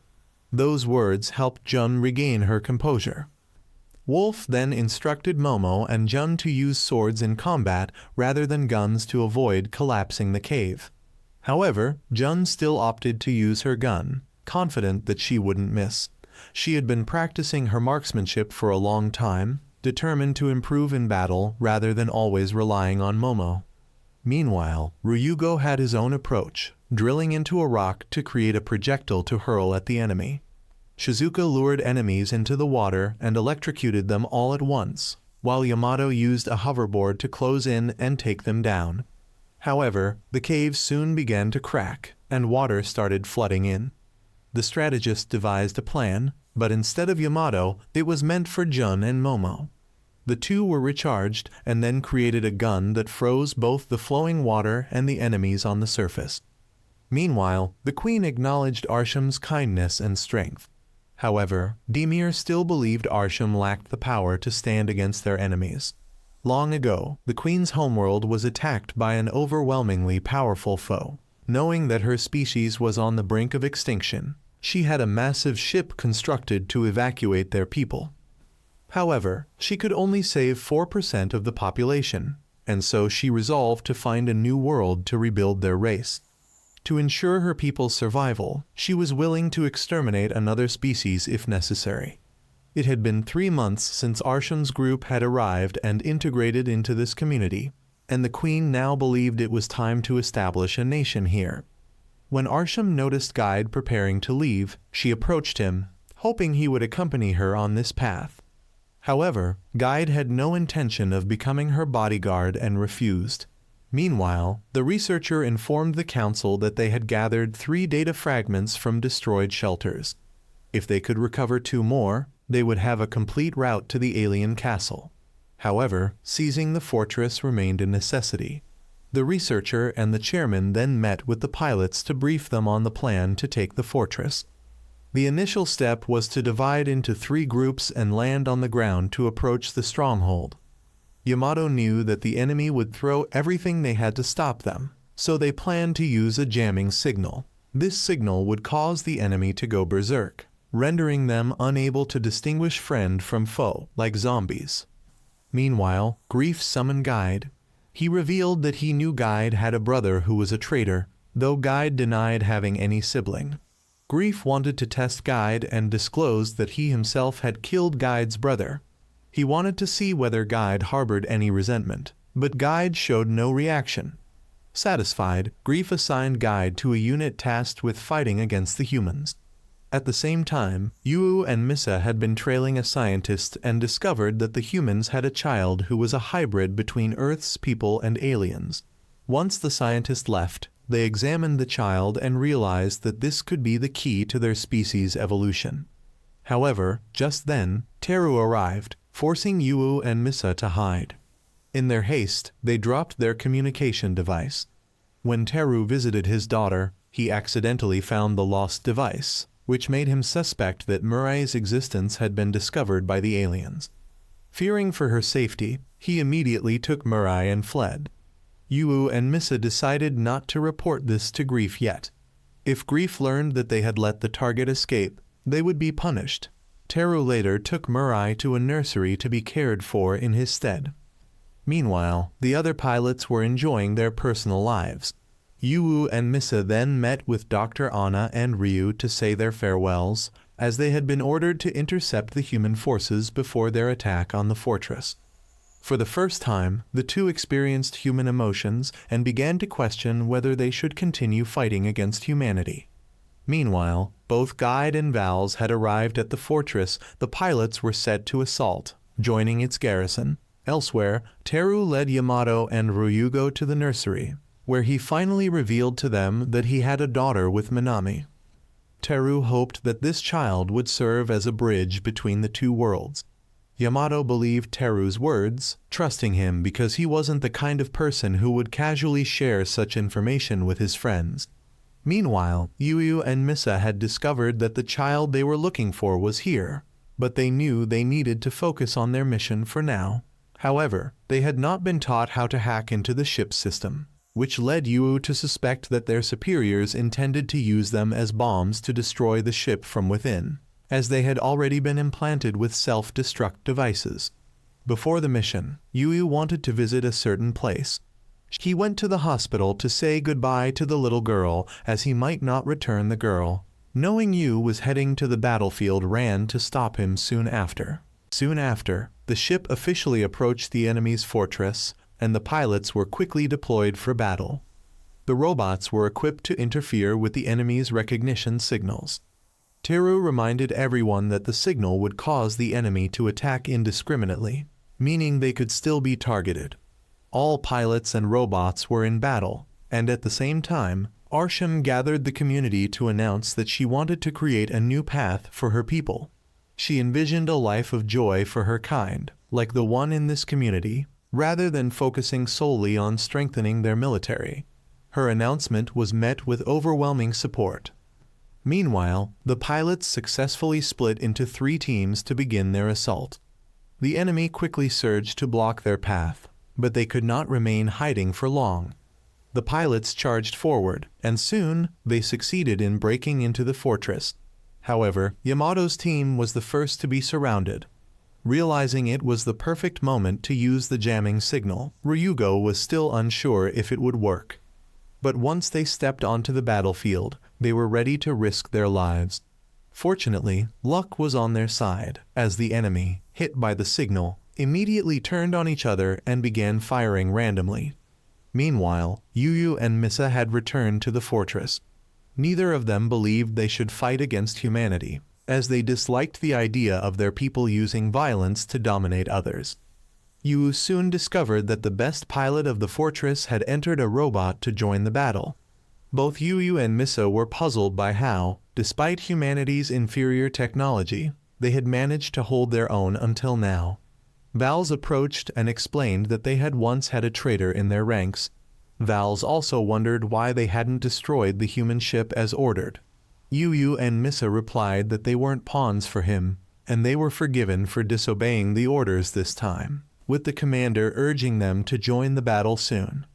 Later, Guide met with the commander of the fortress, who wanted him to quickly enter the battle. The commander was curious to see the strength of the fortress and chose to ignore the human attack for now. The 4 key members of the alien faction also entered the battle, and Yamato immediately realized that the enemy could still fly within the fortress's magnetic field. Yamato wanted to test whether he could fly, so he fired a few shots to observe how the flying enemies dodged, then used his thrusters to ascend and strike them down. He realized that they could indeed fly, albeit briefly, to take down airborne foes. Yamato quickly recognized the 2 enemies he had just knocked down as familiar opponents Yuyu and Misei. Yuyu and Misei, realizing they needed some time to repair their robots after the blow from Yamato, decided to hold out as best they could. Meanwhile, Q's team encountered an old foe, the fire demon, who fired homing bullets at them. They had to stand still to avoid getting hit, which made it impossible for them to fight back. Shizuka suddenly came up with an idea and deployed a small drone. The bullet, however, didn't chase after the drone. She used it to lure an enemy to approach, and the bullets then followed the enemy. The fire demon, more specifically, Guide observed the pilot's clever tactic and decided to join the fray, launching an attack and charging into battle. Meanwhile, Ryuji's team encountered the best pilot of the fortress, whom they had dubbed Satan. His scythe could unleash plasma waves capable of cutting through anything, so they had to dodge it at all costs. Ryuji attempted to block with a shield, but it was instantly sliced in half. Satan descended and severed Ryuji's arm, but he quickly used his powers to avoid the finishing blow. Ryuji retaliated and broke Satan's scythe, forcing him to draw a sword. However, Satan unexpectedly withdrew. Yamato also reported that his enemy had withdrawn in a strange manner. Despite knowing the enemy had some plan, the team pressed on. Sure enough, the enemy had a plot, as all 4 of their pilots gathered in one spot. The base then supplied Yamato with fuel, allowing him to activate a new move summoning the demon sword. Yamato summoned a sword and began to channel energy into it, forming a demon sword, which he quickly swung to destroy the fortress. But to his surprise, the fortress dodged the attack and transformed into a massive robot. The fortress started retaliating, forcing Yamato to use his sword to shield the team. The team found themselves in a difficult situation, so the command center ordered a retreat. However, just as they turned to retreat, Satan and Guide blocked their escape. Ryuji wanted to force a breakthrough, but unexpectedly, Wolf urged Momo not to give up, as they still had a way to change the tide. Momo realized that Wolf somewhat resembled her father, so she contacted the captain to ask him and everyone else to buy her some time. Momo informed the team, and they began to suspect that Wolf might not be an ordinary AI, deciding to trust Momo. The president, meanwhile, was unaware of why the pilots kept fighting. However, a few minutes later, a barrage of bullets struck the fortress, and a ship appeared from the sky. The enemy realized that this ship, capable of flying within the fortress's magnetic field, was not human-made. Arsham immediately spoke up, declaring that she represented the unity between the 2 races and had come to end the war. To achieve this goal, she would support the human faction. Guide now understood his late brother's intentions, that his brother had predicted Arsham would be the one to rule and change everything. Victor and his army then entered the fray. Victor called Momo to apologize, promising to explain everything after returning. Arsham then noticed that the fortress had no intention of ceasing combat and ordered a full assault from her forces. Yamato's team saw that the opportunity to turn the tide had arrived and continued to fight. All pilots regained their fighting spirit. The president also ordered the entire ship to enter battle mode and advance to support the forces. The fortress continued to retaliate, so the president planned to deliver a powerful blow to destroy the massive cannon at the center of the fortress. However, hitting a moving target like that would be difficult, so Frizzy Hair called to request Ryugo, and Yamato prepared to destroy the fortress's legs to force it to stop. The human faction's ship began charging its energy. Ryugo was sent to a massive drill, which he used to quickly bore a hole to release lava. Yamato was sent a device that allowed him to siphon the lava and turn it into a whip to slash and sever the fortress's ability to move. The human ship seized the opportunity and fired the massive cannon, obliterating the fortress. The operation was a success, and the president ordered everyone to return to the ship. The ship then established a connection with Arsham's vessel, and she informed the command center. Meanwhile, Vals returned to report the result to Grief. Grief decided to meet Arsham in person to try and bring her back by any means necessary. Vals began preparing for Grief's trip and soon encountered Arsham's former bodyguard, who also happened to be Guide's older brother. The bodyguard believed that Grief's path was not what Arsham wanted, but Grief refused to listen.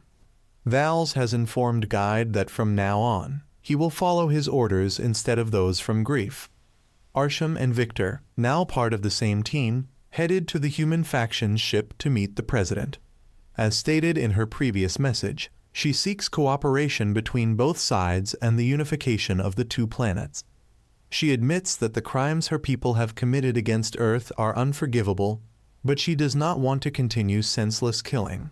She vows to work hard to restore Earth. The president temporarily accepts her offer and welcomes her aboard the ship. Arsham then meets with Yamato, while Victor reconnects with his daughter, Momo. She scolds him for not returning sooner.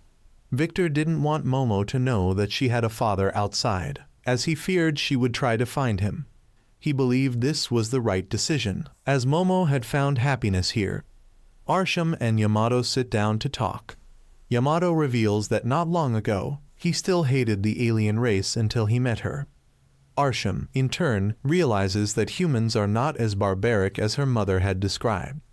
Although they are now cooperating, there are still those who do not accept alien soldiers aboard the ship. However, Arsham will try to prevent any conflicts. She also does not wish for Yamato's hatred to completely disappear. Yamato then takes Arsham to meet Teru's daughter, Mirai, and explains that this child is the hope for peaceful coexistence between the races. Arsham promises to do her best to help the child grow up in peace. Teru realizes that this child is the angel of hope that Minami had placed his trust in. For various reasons, the movie will have to end here. The creators sincerely apologize for this incomplete experience. However, this movie was made to promote a game, so viewers can try out the game to continue the story and see where it goes. And now, it's time to say goodbye.